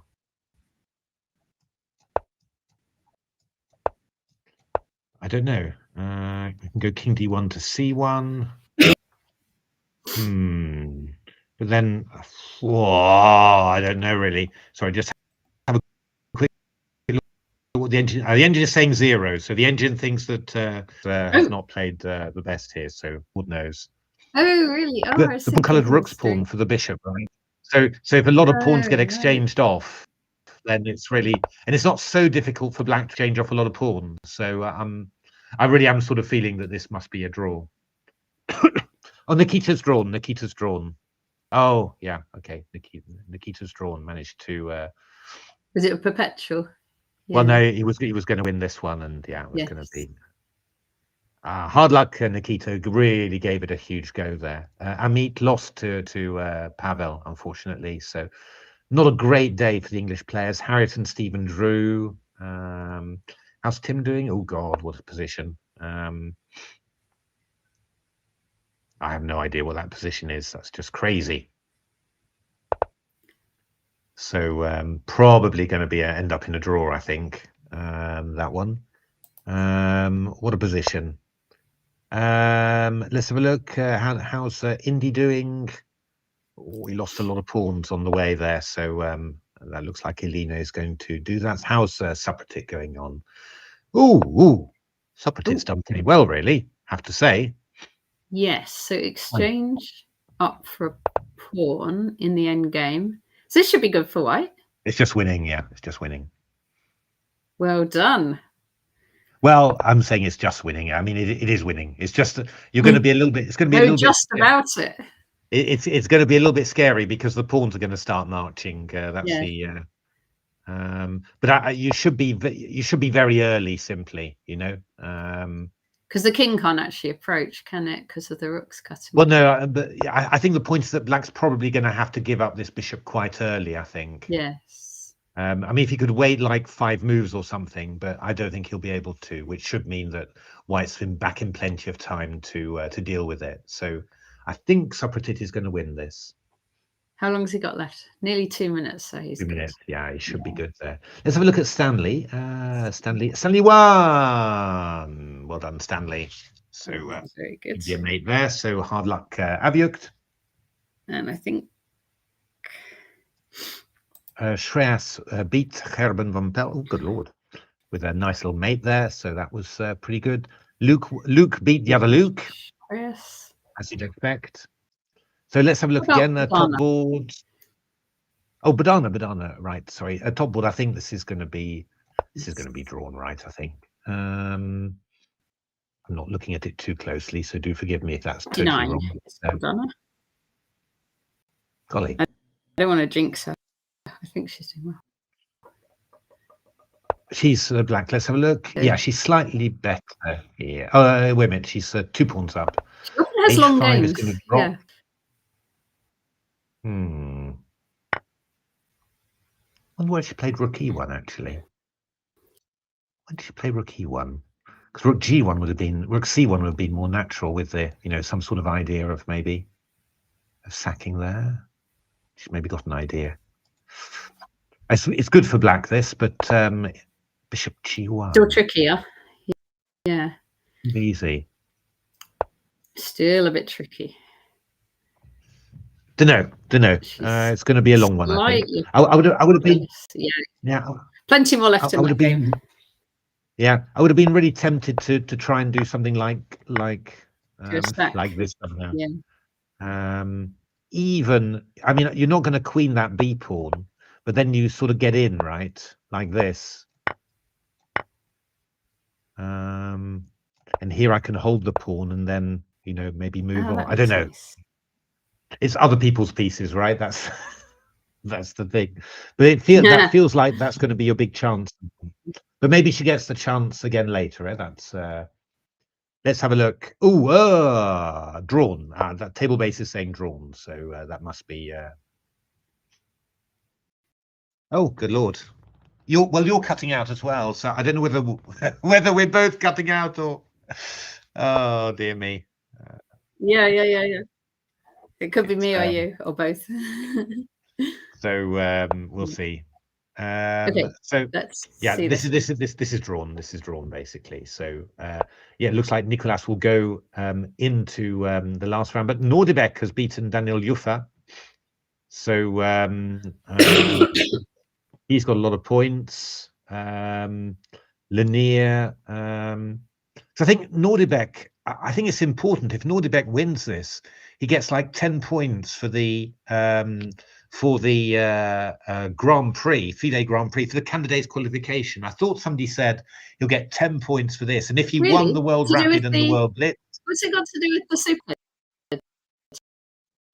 I think that you get points for the FIDE Grand Prix, so for qualification for the candidates, that could be important, I think. I didn't hear some of what you said. Even the rapid counts for that. Yes, the super rapid counts for that. Yeah. So so yeah. He's won this game. Yeah, indeed. And so let's have a look at what the sorry, let's have a quick look at Supratit then, because there's not very much else going on. So where was Supratit against Viktor Michalewski? Oh, which board was that? Come on, I can't find it. There we are. Oh, he's won. He has won indeed. There we are. Supratit has won. So he's won.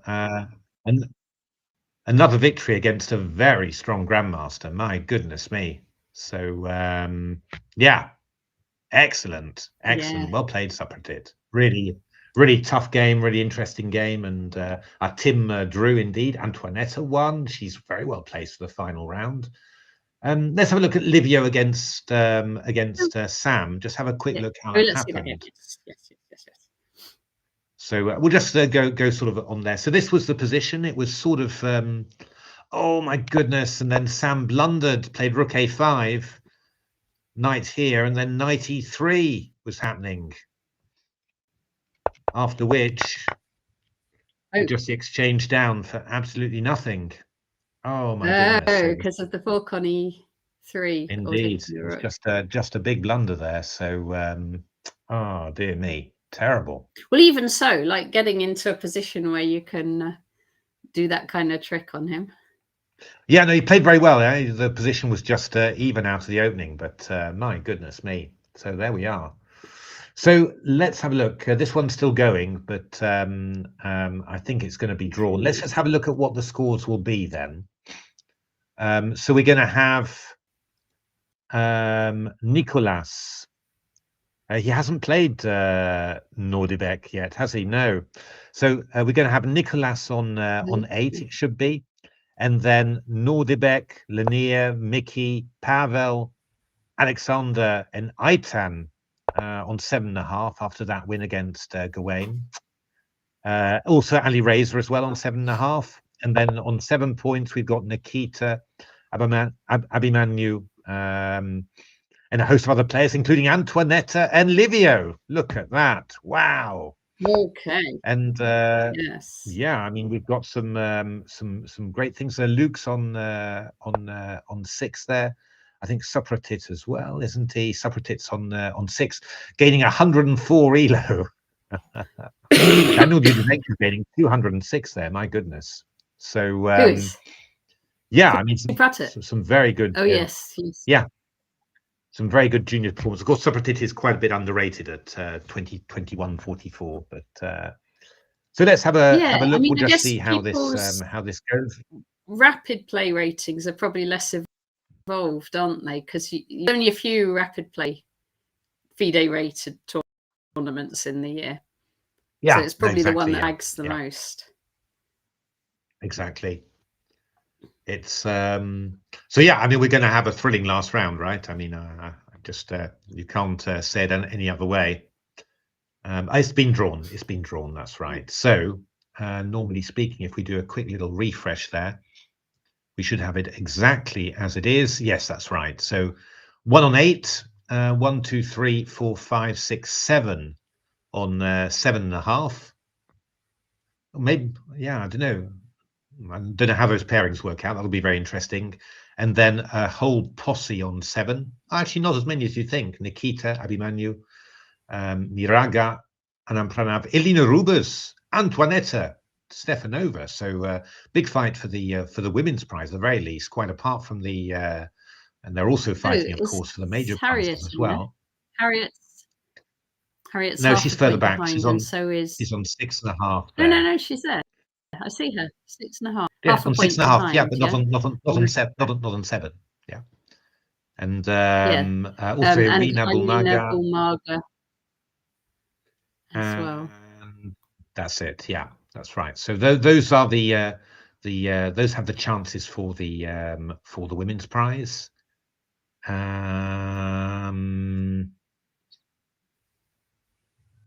Yeah. So oh my goodness, what a thrilling last round! Really, really big. Yeah, big fight there somehow, and in terms of the English players, it's really still really Mickey. I think Nikita, obviously a win in the last round will get you a high placing, but I think Mickey's the only one who's got a chance of still coming first somehow. But yeah, I don't know what the pairing is going to be like somehow. Nicholas has not played Nordibek. He hasn't played Mickey yet either. He hasn't played Pavel yet, hasn't played Alexander yet, and hasn't played Aitan yet either. So quite a big choice. It's quite a lot of players he hasn't played. Indeed. And then yeah, I don't know. I mean, yeah, it's going to be interesting to see whether it ends up being, like Nordibek against Niklas, or whether Niklas gets, one of the lower players somehow, like Alexander or Aitan. Obviously, no games are easy at this stage, but obviously Nordibek just at the moment is a bit of a frightening proposition. It wouldn't be the one it wouldn't be your first choice for let's have him in the last round. He is due white though, Nordibek, and Niklas is due white as well. So yeah, we'll see how that goes somehow. So, but isn't that amazing? And look at Livio on there on 7, having beaten having beaten an elite player. I wonder who he'll get in the last round. Probably someone very strong. I mean, look at that field that he's played. He's beaten Daniel Yufa, Eldar Gasanov, and Sam Shankland. Goodness. Wow. I mean, that's pretty. What a tournament! Incredible somehow. Antoinetta's having a really good tournament as well. She lost to Luke and she lost to the British players somehow, but she sort of beaten everyone else that she should, and then also beat came good at the right moment really, and beat Painyan to move right up. So really interesting. All right. Well, I think, are any more games being played? Oh, we've got 3. Let's. Oh, Bodana, of course, is still playing. Of course, she is. So Bodana against Noah Bevis. Bodana still grinding.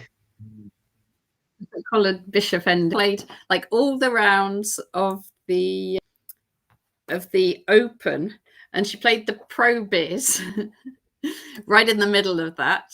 Played around straight after. Now playing this, she must have played the most chess, and she's always like that because she's got the longest games as well. Yeah, no, it's So true. it's True. So let's have a look. But just one What's more game happening to go here? after this. Just one more game to go after this. Yeah, it looks like Oleg should be winning his game, and but I'm not sure whether Bodana is going to win this somehow. It's probably a draw because not it's easy. opposite bishops, I think. Yeah.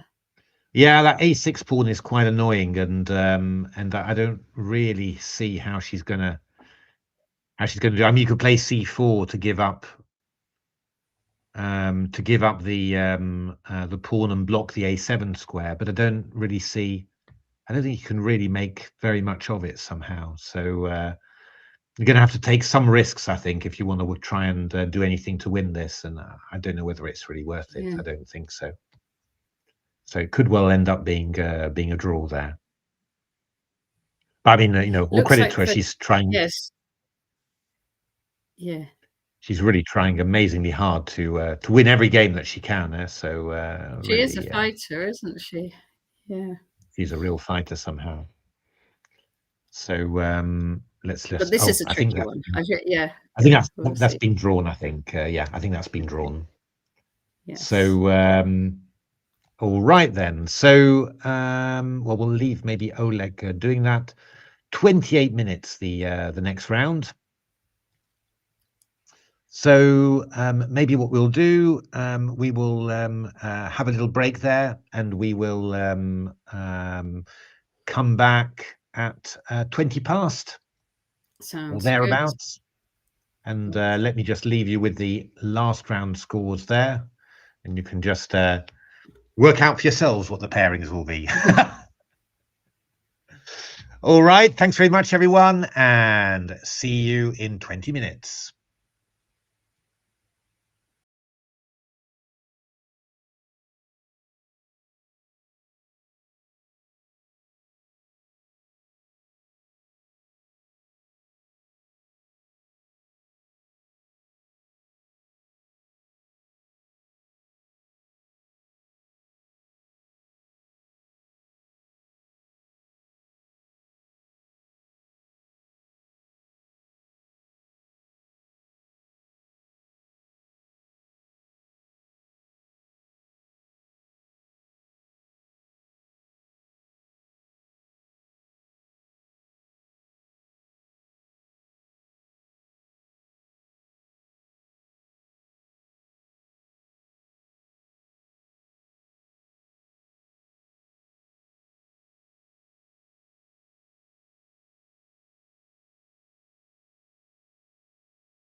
All righty. We are back for the final round. Let's have a look at the pairings that we have. I think that can't be the top boards, can it? It looked like Elmira against Jacob there. There we are. There we are. Oh, Ooh, good Lord. wow. So Tough what have one. we got here? So Abdusatorov against Theodoru. That's about the toughest pairing, with Theodoru getting a double black as well. So that's about the toughest pairing he could have had. And the Razer Firouzja with white against Kovchan. Mickey against Dominguez. That's pretty tough. Eitan Rosen against Pavel Ilyanov. Nikita against Elena Rubers. Livio against Abhinanyu Mishra. The juniors. Battle of the juniors. Indeed. Antoinetta gets black against Miraga Agayev. Pranav against Supratit. Look at that Supratit on board 8 Oh, in we the got to have a final look at that round. one. Oh, wow. Well done him. Gane against Eyal Noy, and Aloja Jankovic against Eldar Gasanov. Okay, just refresh it again just to be 100% sure that that's good, because that took a little time. Let's have a look. Then moving on, we've got Shiva against Stevie Gordon, Harriet against Atulia, Peter Kolubka against Irina. Oh, Tom against David there. Does that mean that David maybe won another game? It could well do. Let's have a look. Graham Buckley against Luke McShane. Rinat Jumabayev against Tim Hrutter. Indy playing against another GM. Oh, yeah. Hell of a tournament. Jonah Black against Benny Eisenberg. Jan Murawski playing an IM again. Shreas Black against Roman Kowalski. Jonathan Tayar against Denis Dupuis. I just noticed Mikhailevsky against Kenneth Hobson. Oh, so another playing talented two Tuesday. of our talented Tuesday juniors in a row. Indeed. Elmira Black against Jacob Yoon. Leon playing Axel Stefan. Oleg against James Golding. Who else have we got? Arvamudan Black against Daishal Shaw. George Zhao against Avyukt. Kai against Ryan. So, okay, that looks pretty good. So, yeah, I mean, obviously, these are quite dramatic pairings. In general terms, I mean, there's no easy games, but obviously there's two players who are a little bit lower rated. That's Alexander Kovchan, who gets black against Firouzja.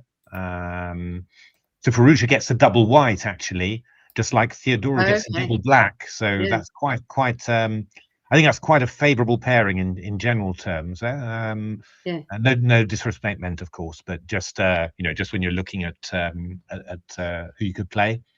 And then Eitan Rosen, Pavel Yanov gets black against Eitan Rosen. Eitan played very well, beat Gane in a great game, but again, he's an IM, whereas all the others are GMs somehow. So those are kind of the you'd say the friendliest pairings. Then I Michael guess you want to watch this Supratic game. That's right. Yeah, absolutely. Mickey White against Dominguez. That's going to be a toughie. Of course, and Abdusatorov against Theodora is going to be really interesting to watch. Yeah, Livio, of course, against Mishra is going to be Livio, yes, of course, interesting. Pranavanand, strong GM against Supratit with black. And yeah, I mean, Supratit's played quite a bit of chess too. Yeah, he played the Pro Viz, hasn't he? Because he was playing the Team Blitz as well and the Pro Viz, so he's played an absolute stack. Yeah. Yeah, and I mean, after the Pro Biz on the, before the last round of the Open, he then played a very long game in the evening to win, to grind down an opposite coloured bishop ending against. So I mean, he's really played an awful lot of chess. It's pretty impressive, you've got to say. So for the women's prize, the main contenders are Elena and Antoinetta. Yeah. And we've also got Harriet here, Yes. and Irina as well. Yes. So we'll also keep a little eye out on that one. It's Amit playing against Sohum, and Indy playing against another GM there, as we said. So pretty interesting, really. Check if there are junior prizes. Oh, top player aged under 21. £500. well, it means they'll that be in the main prizes anyway. there's quite a few people fighting for that, really. But even the rating prizes, like there'll be people who are really up there, like there's a 1800 to 1999, 2000 to 2199. There's several prizes on those categories as well. So okay. Well, I mean, Subratit is 2143, so exactly. So he'll be well on for many different prizes, I would think. Yeah. I think Livio's 2300, 2309, so he's not fighting for any rating prizes. I think Indy is definitely in the mix there because he's like 1800, isn't he, Indy? Yeah. I think. Oh no, 2086. He's a bit higher. So yeah, I mean, there's a few nice chances there for rating prizes. I don't know whether you can stack the prizes. I think you do stack, don't you? I think you do. Yeah, I don't know. So yeah, there's some nice extra. And of course, I mean, Abimanu will be a junior as well. Yeah, he's a junior as well. Yeah. That's the funny thing about it. But I mean, you've got Elena's a junior as well. Yeah, how old is? Well, yeah. I think Elena's 17. I think. Is she only 17? Or maybe 16. Maybe she is she? I'm going to look her up. She's really. I wasn't sure how old she was. She's really young. She's maybe only 16, actually. Is she? She's born in 2006, so she's nearly 20. Oh, she's nearly 20. Oh, 19. God, she's 90. Oh, she's older than I thought. It's funny. I mean, players sometimes they've been around for so long, but your image sticks with them of when they were tiny somehow. So it's but yeah, very interesting.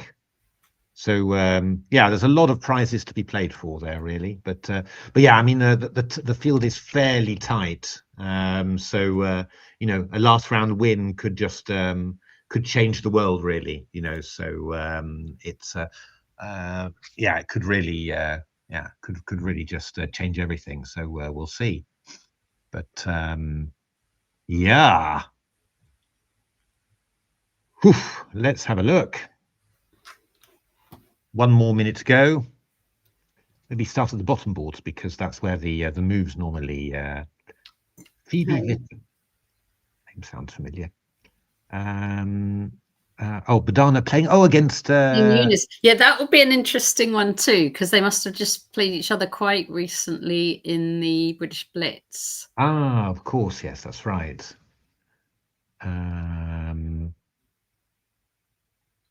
Indeed.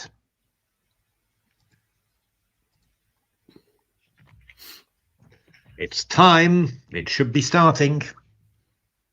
And Eunice has been playing. She's been playing in all the side events this week. So she was in the Bughouse. I think in the Bughouse as well. We played. We played her or Emma.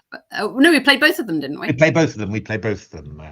Yeah. I think we won both those matches. I think. Did we? Yes. I think we did. Yes. I think we did. Yes. Yeah. Yes. So it's yeah, you don't forget your wins in there weren't so many wins there, so it's good to you have to remember them. Let's have a look. Where are we? Just refreshing wildly. Normally just a minute and a half or something. I don't know whether it's a delay or just simply the you know, the sort of the transmission that just takes a while to okay, the lower boards have started, so I'm looking at Bodana's. It's gone E4 D6. Yeah, let's have a look. We'll just here we are. Here's Bodana. Oh yeah. Eunice does play the pits. We saw one at the Blitz, in actual fact, where she was she missed a win somehow. Yeah, I remember that one. So yeah, they are indeed starting off. I suspect they're in a different room somehow, and they just get the signal to start a little bit earlier. Right. But I think we're on the run now. So yeah. E4 from Abdusattorov. Ali Razer played D4 knight F3, but Alexander's played. I think he's a Pietz player, so he's played it. So they're back into Pietz. Mickey facing a Berlin against so playing D3. Queen's Gambit declined, maybe semi-Slav from Pavel. Oh, knight BD7. Nikita playing very aggressively against Elena's slightly unusual system there.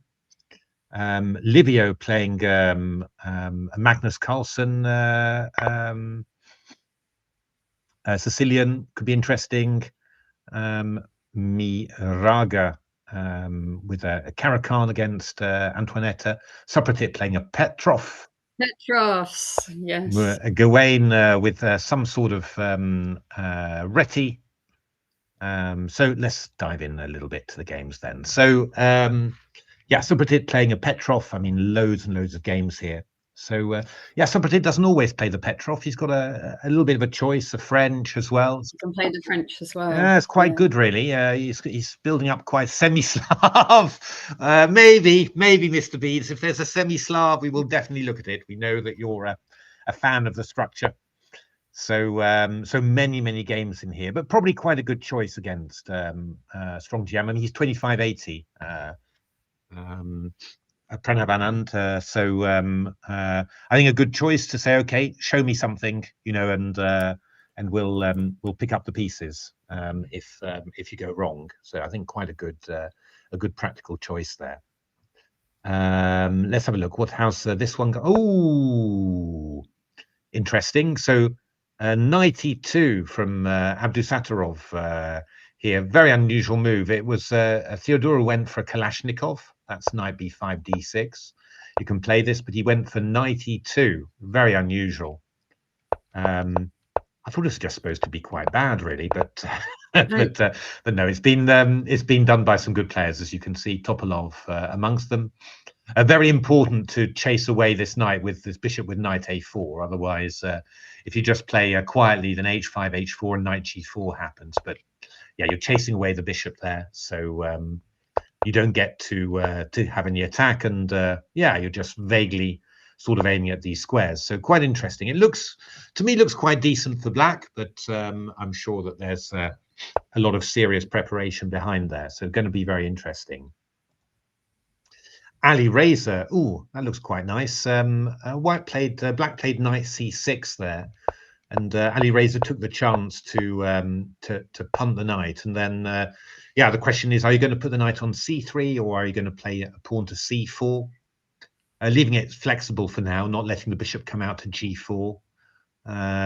Is black going to play something like c6, maybe to try and dilute that structure even more, maybe after a preliminary ED? A lot of choices for black here, so I guess that's probably, Ali Razer's fairly happy with that. Maybe a slight edge and lots of choices for black.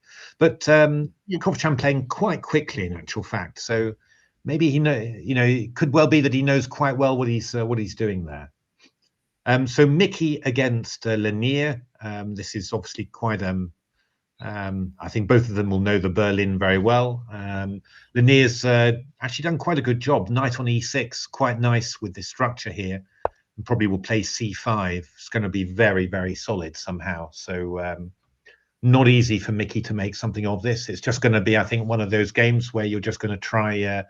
I think Mickey's probably Mickey's best chance would be to get a position with some life, with a little bit of life in it, and then just rely on his better time handling. Because I think there's one thing that Mickey will be much faster than Lanier, who seems to have been a little bit on the slower side. I think that's how he got into trouble against Nicolas. But yeah, obviously, Lanier's a super grandmaster, really solid. So going to be quite tough, this one for Mickey, but we'll see how that goes. Someone in the chat has said, strange to have an open tournament with an even number of rounds. Do you know, I've played tournaments for years and years, and it's never occurred to me whether it would be strange to have an even number of rounds or an odd number of rounds. I'd have thought it could be any number of rounds. It could be any number. I mean, normally it's 9 or 11, isn't it? 10 is slightly unusual. It is true, but there's no reason for it, I think. It's right. It's but Same players said, how is it fair? Some players get 6 whites and some get 6 blacks. I see. So that's why you might have an odd number to even up the. Make sure you're within 1 on the whites and blacks. Yeah, I get the point. Yeah, it never occurred to me before, I must say. So this is quite interesting from Pavel. So he's grabbed the pawn on c4, and he was probably trying to get a hold it with bishop a6. Not many games in this actually, so quite interesting. White definitely going for it somehow with a pawn sacrifice there. So yeah, quite interesting. A reason for odd number of rounds. Oh, come on, Mr. Beads, give us the reason for the odd number of rounds then. We just heard the reason. So you can even up the whites and blacks. Or is that a different one, Mr. Beads? Ah, Mr. Beads has got the has done that with the TCC Swiss. There were some reasons. Oh. But let's have a look. Elino Rubers against Nikita. A little bit worried about Black's opening here, I have to say. Nikita's already teeing up and quite aggressive. Oh, the color difference is guaranteed to be +1 or -1, but never +2 or -2. Oh, okay. There we are. We've all learnt something new. We definitely have, from Mr. Beads as well. My goodness. Well, no, from Medi. Let's give him credit. Medicani said it on the ECF on the ECF YouTube. Ah, okay. I didn't see. Yeah, okay. I only and Mr. Beads, of course. Yes. It's so this is I'd be a little bit worried as Black in this position. I feel that Nikita's teeing up, and he's a bit of a worrying person when he gets teed up. So let's have a look. Livio against. We're still following theory here. I actually think that this is what this is in Anish's Naidov course. So he recommends this system against what Livio is playing. So did you say Anisha's course? Yeah, yes. Anisha's course. Anisha's done courses on pretty much every opening by now. So this is quite this is quite a dangerous little thing, actually played by Dominguez as Black. So King B1 played, and now, well, we've got to see D5 or B5 has been played. So pretty aggressive stuff somehow. So very interesting. This is a pretty typical Caracan nowadays, where they've gone, they've accepted these double pawns, thrown the H pawn forward, and then at some stage Black might well aim to go bishop c7, queen d6, and deliver mate on here. Many games, 116, but pretty decent percentage, really. Even wins for white and black, and draws. So yeah, I don't know. I've always found these quite tricky to play with white, I have to say. I always, somehow whatever you do, your king side is always just still a little bit vulnerable somehow. So this is a well-known variation. So you can do it in 2 ways. There's G6 or F5 played by Supratit. I always thought that G6 was absolutely fine for Black, and then Queen C7. But maybe things have happened since. But I think F5 isn't F5 less good somehow? Is it? I thought it was, but I'm not 100% sure. I mean, this is my opening theory from some years ago somehow. So I did spend quite a lot of time looking at it, but I'm not completely up to date on that. But A4 is a novelty, it looks like. After F5, many moves have been played, but A4 is a novelty, so quite interesting. Gane playing rather amorphously here, so with on the 3rd rank and waiting and seeing.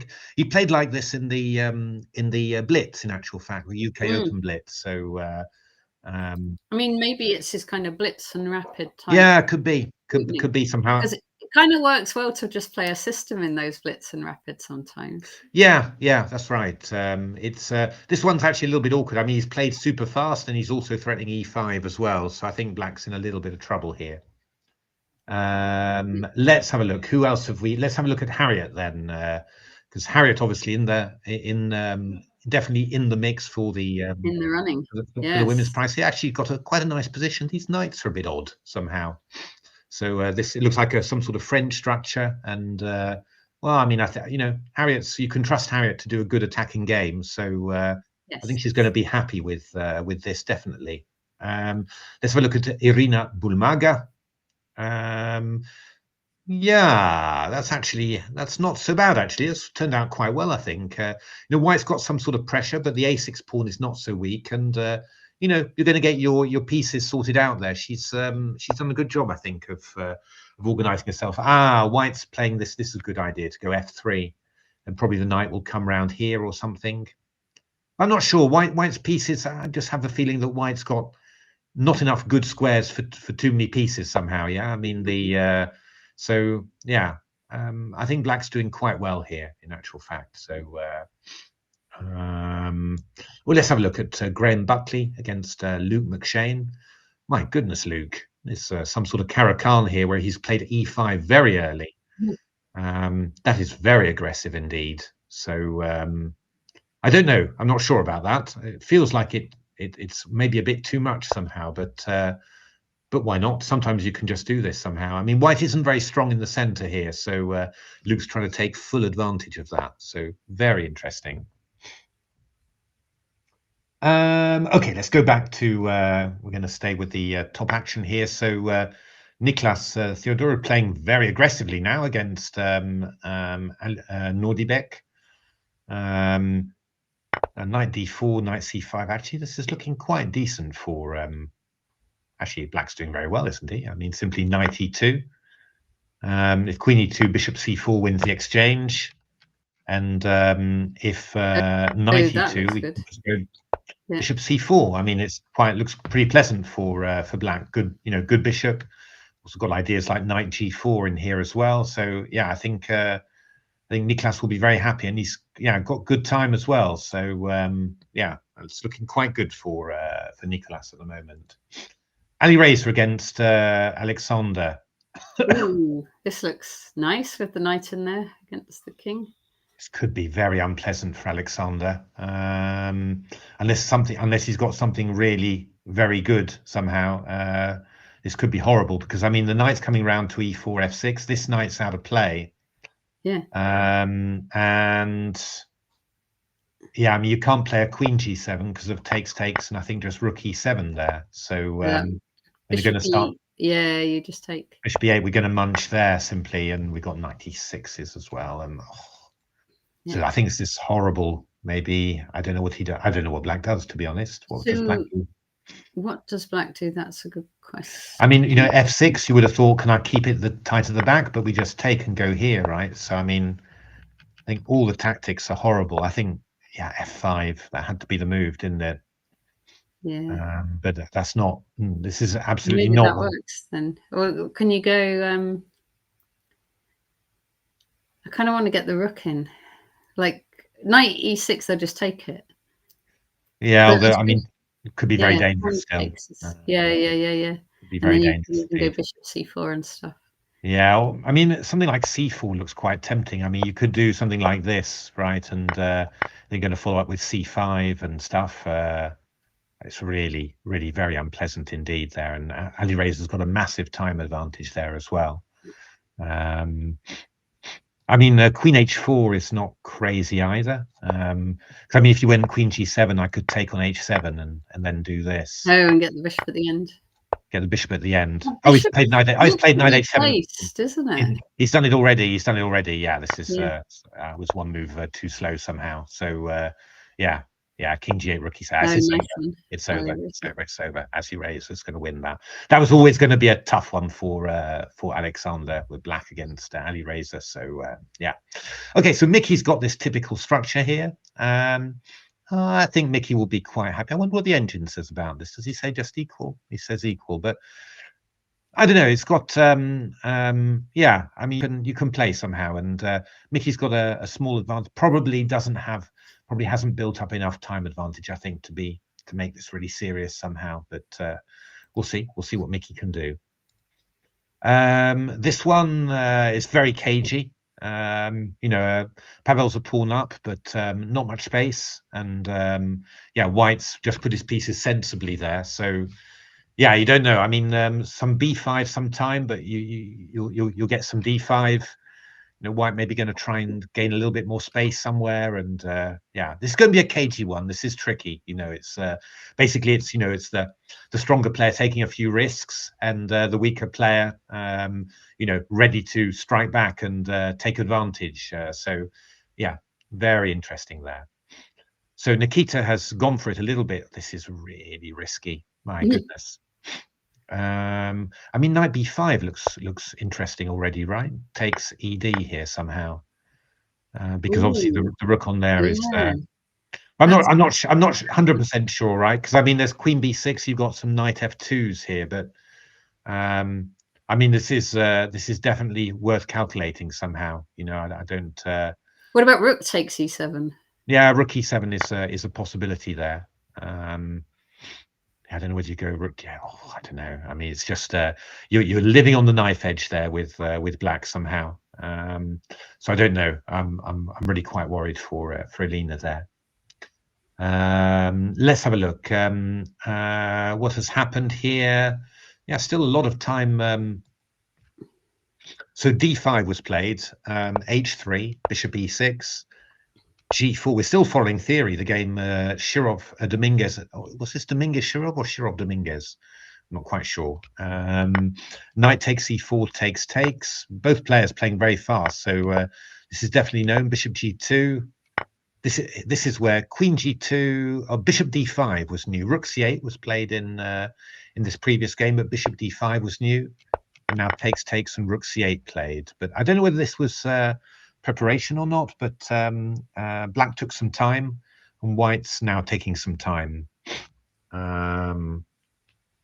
Yeah, I don't know, in principle black does look quite nice, right? I mean, all the pieces active, and white's still, the development's still not there, and c2 under threat, but yeah, I'm not sure. I have to see how that goes. But you would have thought that at some stage, some sort of things are going to be happening there somehow. So could be quite interesting, but I do like black in principle. So what have we got? We've got this position. Antoinetta's a little bit behind on time, but she normally is. She does take. She's always plays well though when the clock is short. Yeah, white's played an interesting way there. So just still equal pawns, but got these squares on e6 and c6, and black doesn't really have the space to really try and attack on the king side there. So yeah, I'm not quite sure what. Don't know whether it would be good just to swap off a pair of rooks maybe, and maybe try and bring the queen round to f7. And then maybe try and. It might be a decent idea. I mean, you stop white from playing bishop b4 here, and you just trying to get a little bit of extra space there. I think white's a little better here, though. It's probably more comfortable for white this position. But okay, plenty of life in there. Socrates against Socrates playing very aggressively here. My goodness. Wow, put the rook onto e4 there, and yeah. If that gets taken, then presumably it's good for black because these pawns are mounting. Curtains. Indeed. So, yeah, there's going to be some danger here. I mean, queen e6 feels like a nice move here. Just eye that one, and then just say to white, well, what are you going to do? Quite apart from what black might think up. I mean, stuff like rook e3 starts being, if you've got access to that g4 square. So yeah, this is very, very sharp position. But Socrates playing this very well, looks like. How's Gane doing? Gane, black's pieces are been all around the park there somehow. So and Gane playing super fast as well. So black under pressure. I don't know how bad this position is for black, although I suspect that it's not very good. But also the time is going to be a huge worry there. Let's have a look on for more on the women's game. So knight g5. Well, black's managed to get sort of organized, it looks like. And white's got the two bishops, but it's somehow got to be careful somehow. There's just you just haven't got quite as much development as you'd like, and you know, there's some pieces that could come in somehow. On the other hand, black's a little bit loose. It's quite a weird little position there. I mean, you're not really threatening knight e4 because we'd have a check and queen h4. You're probably threatening something like queen h5 and then knight takes c4 after. So rook d8 is pretty natural there.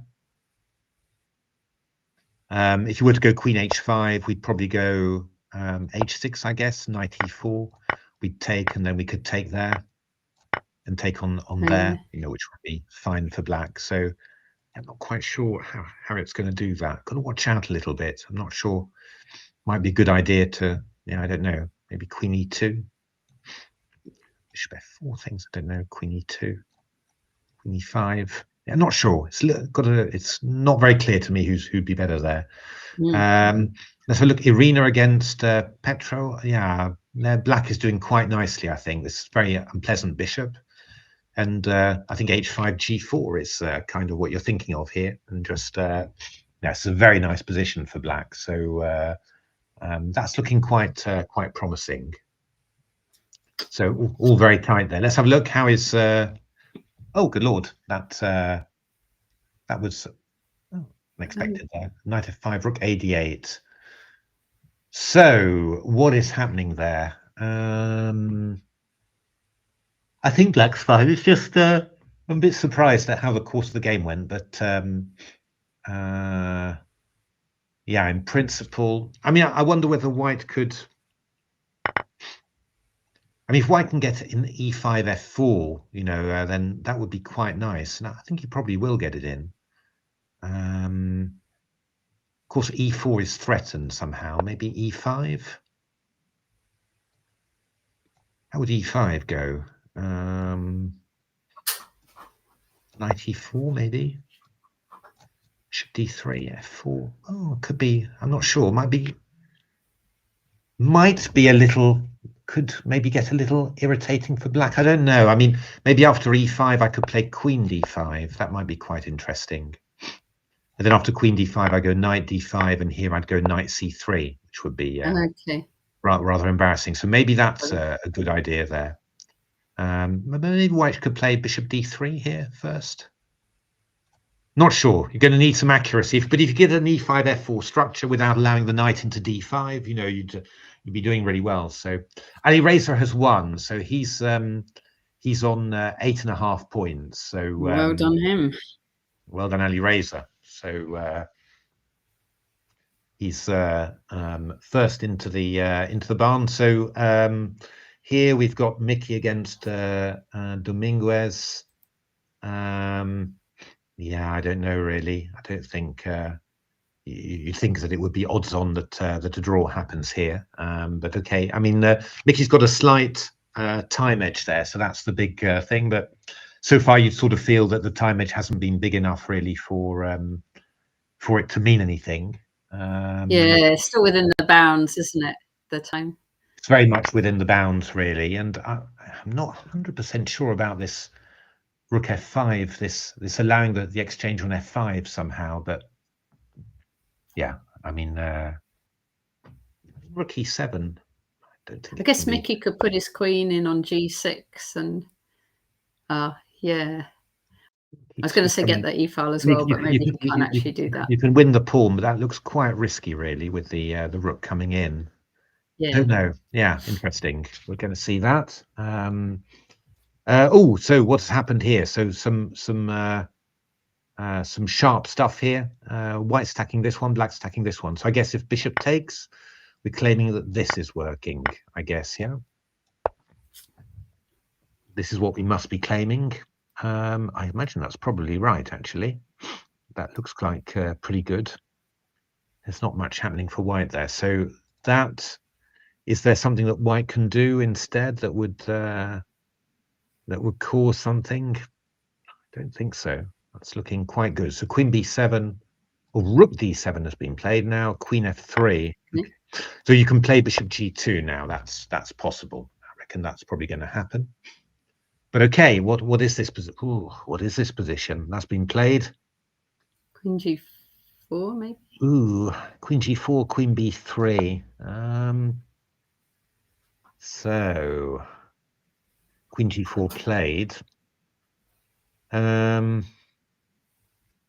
suppose you can get a tempo by going rook a7. Yeah, you can do that. Bishop c8 most likely. And then rook e1. Rook e1. Oh, oi, oi, oi, oi, oi, oi. So bishop e6, I guess. Yeah. Sort of keep you safe. It's feeling a bit fraught, isn't it? Really. No. My goodness, but maybe you're getting away with it. I mean, you'd think that there were a few different ideas that you could play. Yeah. To get a pawn back, but yeah, it's very fraught. I mean, you know, Pavel's I think doing his ultimate here to do. I mean, rook d1 is also quite natural. I mean, we're threatening rook e7 basically.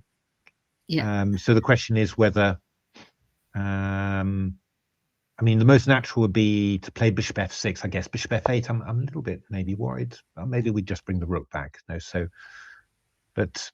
I mean, there's stuff like bishop d5s as well at some moment, but you probably sacrifice the exchange there. H3, queen e6. Yeah, seems to be holding together. Not easy. White's burning a bit of time here, of course. Not easy to say. This looks very fraught. Rook d1 played as quite a natural move. So I guess maybe bishop f8 would be the most sensible. Bishop f6 feels a little bit loose somehow. Bishop f8 feels like you're keeping control, and you know, if you can actually do this and just deal with that invasion on the 8th rank there, then you know that would be good. But very, very thrilling. Let's have a look. How's oh yeah, oh he did it. He did our move. He did rook e7 as well, so that was pretty big. Managed to exchange off queens, so looks like Elena is in big trouble there simply. But okay, as always, it's never quite as easy when you've got to finish it off. But I guess something like knight c7 would be quite a good way to do it. Also, maybe rook c7 could be interesting. I don't know. Maybe knight c7 would be the looks like the cleanest somehow. And you know, you must have a huge position here. So Livio How's again. Livio doing? Yes. Livio, black's a bit better here now. But it's maybe not so clear. I mean, d4, but a past d pawn with the king supporting would be rather nice, I think. So, yeah, I mean, I think Livio's got his king's cut off. I think he's in trouble here. I think Livio. Let's have a look at Antoinetta. Obviously, for the women's prize, was very important. This. Yeah, what is that position? Not clear. White looks kind of like he's getting in there, but it's, as always, you know, the two bishops and everything, it's not easy. You've got to watch out for these sort of tricks, takes and check there. But on the other hand, then you've got back rank mate threats. So it's sort of the interesting thing is whether Antoinetta can sort of force White to do something, or whether White has got time to maybe, you know, I don't know, repair the king side or whatever. So what if black just takes on e6 straight away? Or take back with the pawn there. I don't think you want to do that. Oh, so you can't. I was going to say, no, you're covered. You're covered on that. Back. Yeah. No, you're covered like that. So, yeah, I don't know. Oh God, tricky position. Well, not easy for black. Then a5 to try and deflect the bishop. She did it. Yeah, the bishop will probably come back to C. Yeah, no, come back to c3 now. Yeah, maybe bishop d6. Yeah, I don't know really. It's but if we can b6 a little bit, so the bishop will maybe the queen. This is a tight position. It really is very nervy. And the one thing that Antoinetta's got less time. So, but rook e8's a good move. Don't know. This is a very complicated position. It's going to be a bit fraught, this one, I think. Yeah. How's Supratit doing against? Oh, Supratit's got quite a good position there, I have to say. I mean, White's doing all that he can to keep out of trouble. But I mean, on h3 like AlphaZero always does. Indeed. But it's rather worrying, this. I mean, if I mean, to be honest, the exchange of bishops and then Yeah, I don't know really. I'm not quite sure. I mean, just some move like rook f7, or even just taking on here simply would not be silly somehow. Yeah, and you just sort of do it, and then I mean, you want to get your queen into c4 maybe, and just establish yourself on white's light squares. I mean, there's potential for disaster, but for both sides it must be said, because black's king side is also quite weak. If white gets sort of queen d3 and then f3, and that rook, can't sacrifice itself in some clever way, then there could be some problems. It's just a very complicated position. Oh, Gane has won. Well played, Gane. So he ends up on 7.5 there. Let's have a look how Harriet's good on time, but position's not good at all there. So that's going to be very difficult to hold. I think you're a pawn down already, aren't you? Yeah, and you've got 2 more weakies. It looks like a draw at best there. How's good lord? Oh, that's gone not very well, unfortunately, for Irina. That's gone a bit wrong. Although, yeah, I don't know. I mean, the white king's quite, the white king's still rather worried there in actual fact. So that's probably good enough for counterplay. For maybe black's still better. I'm not sure. It's not a great bishop, but on the other hand, if that bishop ever gets active and this pawn's weak, you never know. So quite thrilling there. Let's have a look. How's this going? Whoa, rook c1. It looks like Nordebek is really got a serious advantage here, because if rook e6, we've got rook c3. Yeah. But then we'd have rook e5. Oh, then got rook e5. Sorry, I was thinking, but that one leaves that one on prise. But I'm not sure. I mean, you could play f3 and then, yeah. How big an advantage is this? It's not very pleasant, I think, because. And it's good for who? White. For white, yeah. Because I mean, you bring the king in there, and yeah, could be nasty. I think it could be nasty. I'm not 100% sure, but of course, what you could try is knight e4 here. What would that be like? Knight e4. Would you go rook e2 there? Then you maybe can do knight c3. Oh, that would be a repetition, wouldn't it? Oh, is that happening? Interesting. Oh, interesting. Yeah, that might be a repetition, actually. I don't think there's anything you can do about that. Because that would give Nicolas, that would give him 8.5 as well, together with Ali Razer. I wonder whether they have a playoff after. No, he's gone g6, he's gone. Ooh. Actually, maybe Nicolas thinks he's better. Is he avoiding the draw then? Yeah, I think he thinks he's better, actually, because, I mean, the bishop moves, you're going to have rook take c5. So, yeah, no, this is looking quite... this has been drawn for Mickey, so just a draw. So 8 points for Mickey. How's this one going? Oh, this is still very fraught here. Pavel's a pawn up, but yeah, it's kind of still kind of worrying somehow. Yeah, the queen's a little bit short of squares, but it could all go horribly wrong for white as well. It's just one of those positions, really. But okay, let's play. So I reckon bishop e3 maybe. Bishop e3. But you're going to start looking at things like bishop c8 to attack this one as well, even. But maybe rook c7 and rook c7, bishop c7. Not clear. Rook d7 maybe. Oh dear me. Tense. Bishop c6 maybe you throw in. Tense. So sort of positions where you're not 100% sure what you should be doing, but you sort of say, well, I'll just keep on going. Actually, bishop d5. I thought this might be too much, but actually the point is that after rook d5, you take with this rook, and you're pinning the queen there. So actually, could this be quite worrying for black? Or are you going to play rook f8 and say, show me?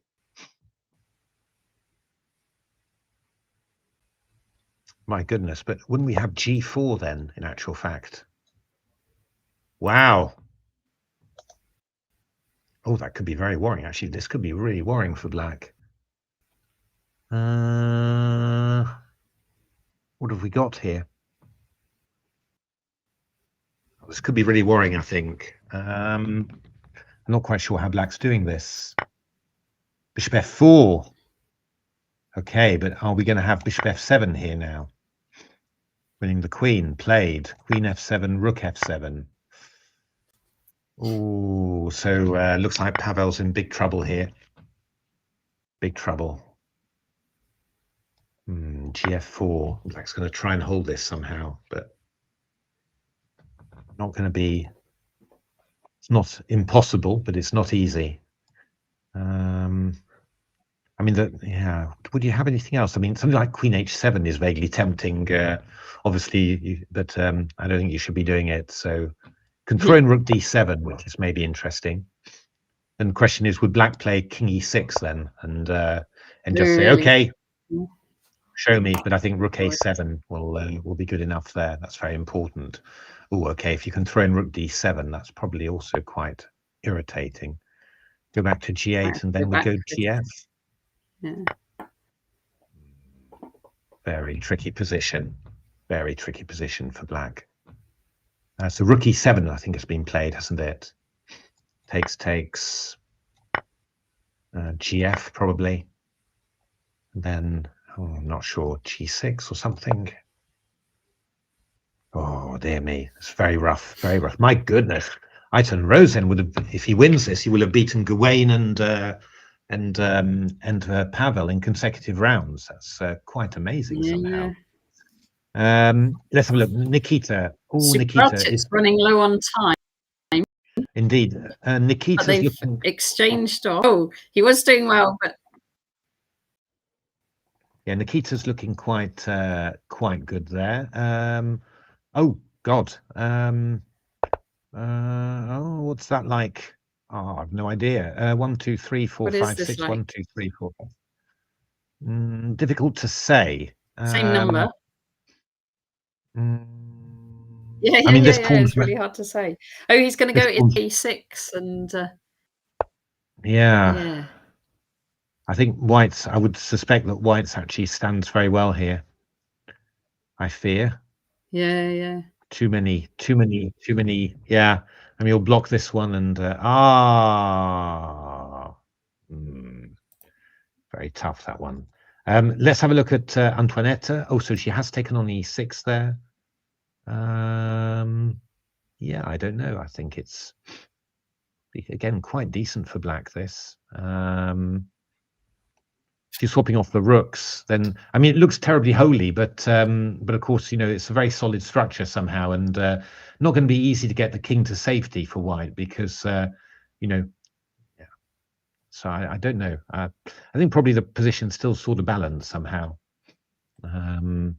but yeah, very tough. But of course, since Elena is in some problems here, 2 pawns down. In the opposite coloured rook and bishop ending. So yeah, I mean a draw would be superb for Antoinette there. And I think we saw that Harriet was in difficulties. So she's yeah, this does not look like a great ending for her, although she's done extraordinarily well to get here. And Irina is not better anyway, so probably quite a bit worse actually. So I think a draw would be amazing somehow. Let's have a look how Tim is doing from Amersfoort. Oh, well, maybe this is just a draw somehow. Yeah, 2 bishops always pleasant, but looks like the knight is maybe going to get itself to a good active square. So obviously time is a bit of a worry. Let's have a look. Yeah. Looks like black is going to be what's happening here. Rook F5, Bishop F3. Well, it looks like Rook F4. We'll have Rook C3 there, so that's not going to be. So how would we do this for black? Oh, actually, wait a minute though. If Rook F4, Rook C3 doesn't work, does it? Because we go C2. Rook c6, rook c4. Oh, Yeah, no, Nordebek hasn't done it. He's gone rook e1, king g7. So Nicholas is now a pawn up. oh, My goodness me. I mean, I don't think it's not easy to win for black, but my goodness. Wow. What a performance from Nicholas. Really incredible. So how's Pavel doing? Pavel, oh God, this is not going to be easy to win this, I have to say, with these wreck pawns. Obviously, Pavel's going to be tortured for quite a while. It's not going to be easy. So, I mean, even if you win the the b6 pawn, you haven't got a passed pawn at all. So maybe you just end up putting the rook on f5 and you just wait. I think this is maybe drawn, you know. I think this is maybe a fortress. Engine is saying 0.1, yeah. So it looks like a fortress, yeah. So Nikita, he's 2 pawns up. With the bishop, yeah, with the bishop, sometimes you can hold these sort of things only, but with the rooks on, it should be just completely winning. So that's looking very good. Livio, whoa, how clear is that? That's not clear at all. My goodness. Managed to exchange off rooks. Wow. That's really key. And yeah, this pawn on a5 is a little bit scary because it can be attacked very easily. Yeah. Oh, I don't know. Is who's better here? So this black just runs after the white pawns, yeah.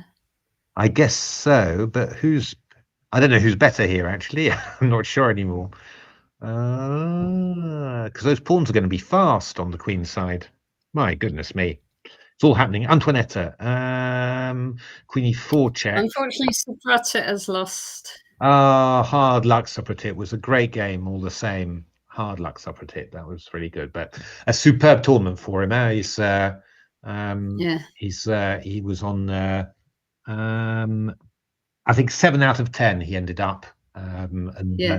Beat Viktor Mikhailevsky, which I think is a really superb result, and also IM Agayev, who's, you know, on the top boards in the last round. So I mean, really very impressive. So I think no, I mean this looks probably quite all right for Antoinetta. I don't think there's a particular problem for black. I think the only question would be whether Antoinetta can make something of this actually. But she might not need to, in actual fact, because it looks like Elena, her biggest competition is just losing for the women's prize at least, and Harriet is lost in this position. Unfortunately, that just went wrong out of the opening somehow, and Irina is a bit worse as well. So you know, you sort of feel that that is in the bag. But of course, if you can win this, it would be even better, of course. So quite interesting somehow. I mean, White could actually. Oh, I'm saying that. Could White force a draw with bishop f6? I mean, that would be the idea that you could do this. But it looks maybe like they're going to repeat here. In actual fact, here in queen e4 check. I think that's fair enough. I don't know whether Antoinette would want to play king h6 and try and make that happen. I don't know. No, I think she's going back to g8. So I think she's going for the draw there, and I think she knows that that this would be exactly what she needs. So so I think that Pavel has just given the b pawn in order to get his king across. So I think this is just a draw. Okay. So well done, Pavel. Wow, a real save there somehow. Oh, a draw. Hey, well Livio, done, Livio. Let's just have a look at his tournament. Look at that, 7.5, gained 55 points on 23-19, beat Sam Shankland, Gasanov, and lost only to Firouzja, Stephen Gordon, and Firouzja and Stephen Gordon, and drew with Mishra in the last round. So my goodness, what a tournament! Well done. What a tournament! Well done, well done, well done. Antoinetta has drawn, so I think that's most likely going to be the women's prize because Nikita is 2 pawns up. This is really big, and well, Nikita's not the sort of guy to make mistakes with this somehow. So so Stanley and Bodana have both won their games. Well done, Stanley. Well done, Bodana. Lovely to finish with a win. Nicholas is just winning. He's just winning. Ooh. Oh, So he is going to, wow, what a performance there. Incredible. So that is very impressive. So it looks like it's going to be Nicolas followed by Ali Razer. So let's have a look. Gawain won. Harriet has lost, unfortunately. Stevie Gordon drew. Eldar won, actually. So he's had a good old he's had a really good tournament, Eldar. There, so won his last 3 against Bodana, against then the last one against Yankovic. So he's come right up there after no, it wasn't a great tournament. He's lost 5 elo points, but you win in the last round. And I suppose he's won against some underrated people. That's right. You get through there. How's Tim doing? Is he surviving that? Oh, good lord! No, that's going to be winning, isn't it? That's too many pawns. Hard luck, Tim. But yeah, one fine win against Luke to make the tournament worthwhile. Graham Buckley, he's just a queen down. Yeah, so that's not gonna last. Let's have a look. How is Indy doing? Oh my goodness, what is this position? Well, he's just better, right? Or winning even. So I mean, he's an FM here. 2086 is a bit of an underrated rating there, but although not very clear somehow. Yeah, I mean, you. I guess what you want to. Oh God, how do you want to do this? Yeah, you have to bring a king to b5, I guess. And then black will sack the pawn. Now this is going to be winning for. Must be winning for white somehow. But it'll never be as clear as you hope somehow. What's the engine saying? Is he saying? He's saying it's just a win, so that will be good. But you'll just feel rather nervous, I think. Shreas drew in the last round there, so against Roman Kovaliski. So just had one bad game really, where he was winning and then I think lost on time playing a move that drew, and yeah, just impossible to get back from that. Oh, let's have a look. How's Ken doing against Victor Mikulewski? Well, I think it's going to be. Oh, go on, yes. It's going to be a draw, this one, I think. So well done, Ken. Brilliant. What were you saying, Natasha? Oh, Nicolas has won! My goodness. 9. What a tournament that is. I mean, look at that. Gaining 26 elo points on 2581. That's pretty good, really. And of course, I think the key game really was drawing with Firouzja there. You know, after being under really heavy pressure, and then beating Nordibek, of course, is amazing with black. So that's very important. Elena still playing. So board 30, I was thinking Dennis Dupuis against Jonathan Tayart IM. Oh, okay, let's have a look at that one. Oh, Dennis is better. Not clear better, but obviously I think you'd take the you're definitely going to take those pieces. And yeah, I just got to watch out here. Bishop e6 is a threat, so no missing that, please. Oh, actually, it's wait a minute. Where do you put your rooks? Ooh. Oh, he's only got 7 seconds. Oh, yeah, I think that's fine. That's a good one. You'll get your rook out of the way there somehow. It's tricky. And, God, that was nerve-wracking all of a sudden. But yeah, no, I mean.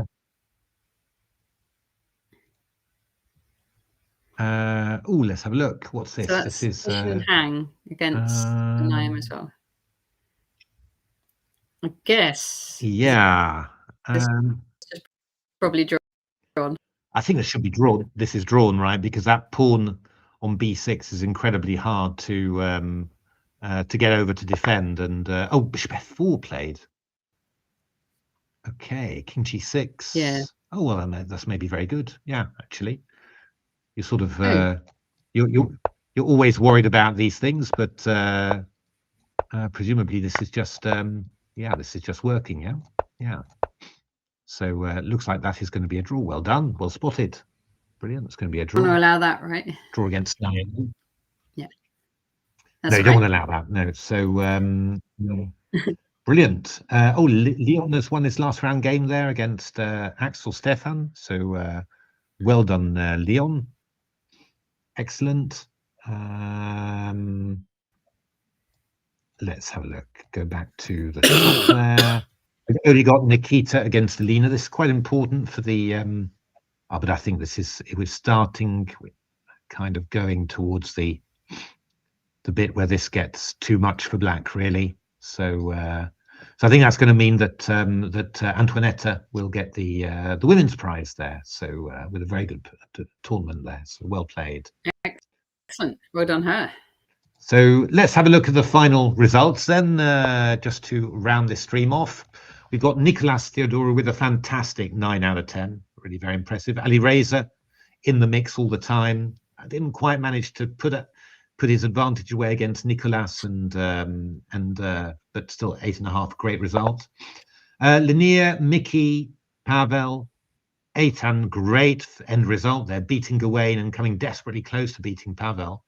And Pranav Anand, who beat Supratit, coming up on 8. Nordibek losing the game on the first round. Abimayu and Alexander, lots of good performances there on 7.5. Super result by Antoinetta, who we think is the top lady. Really good results all round there. Nikita will move up to 8 as well, so he's going to have a great result. A shout out to David Hayden, who had a really wonderful beat John Ems as well, and just lost to Gawain, and apart from that, played beautifully all the way through. Really impressive. Shout out as well to Tim Grutte, colleague from Amersfoort, who got a great win against Luke McShane. Well done, Stanley, getting up there again, and Bodana winning their last round games.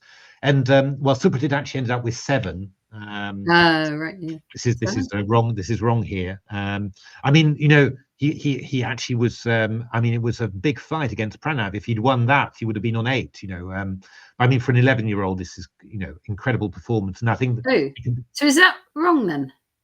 Yeah, there's only 9 rounds showing here. So that's weird. So it just misses the first round, does it? I don't know what it's done, but it's not correct. Of course, something weird. Yeah. Yes. But I think he can be really proud of that win against Victor Mikhайловsky, which was a great win, brilliant. Really hard fought. And Victor Mikhайловsky, only 2430 rapid rating here, but he's high 2500s. So really very impressive there for an 11-year-old. Incredible. Any other shout outs you want to make, Natasha? Let's just keep looking down the list. No, I mean, it's how many players were there in the end? It's been a great tournament, hasn't it? 100, wasn't it 120 or something? I thought that was the about 120. It'll be 120. 136. There were players in the end. Yeah, what a great event, and a good chance for everybody to take on.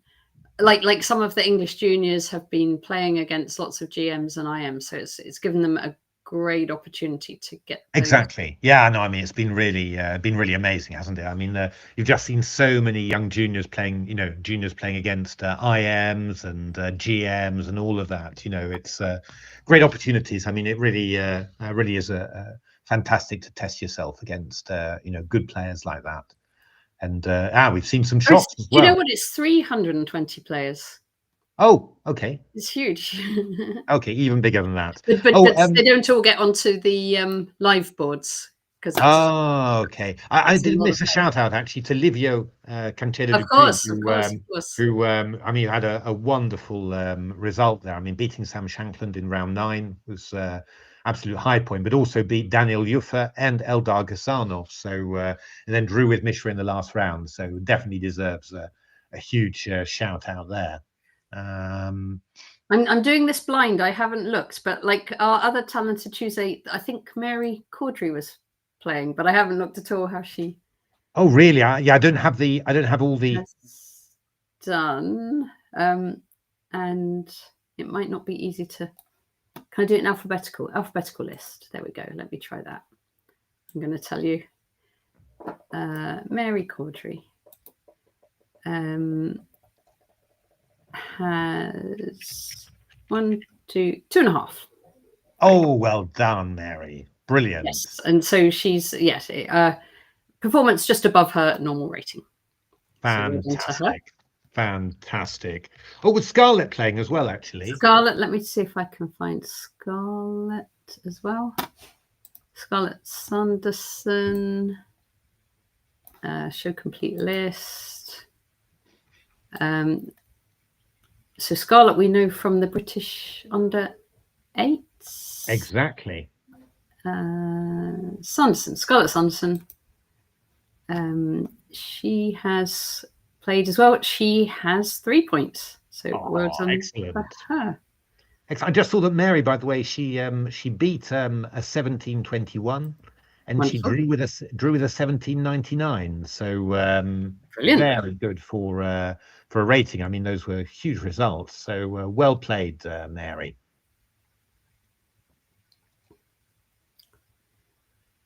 Fantastic. Well, I think we can leave it there, I guess, can't we? It's. I mean, thanks very much, everyone, for joining us for this. It's glad to have been able to give a stream to this amazing event. I mean, look at the players who took part.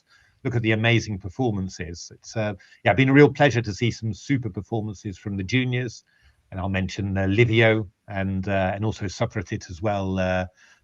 As first, but also been a pleasure to see Stanley and Bodana and all the others playing. So really fantastic stuff. Thanks very much, Mr. Beads, for having been in the stream. Always a pleasure to see you there. And thanks to everyone who joined in and left messages and everything. It's been really, really good. So thanks, Natasha, for and what a great idea of yours to do this.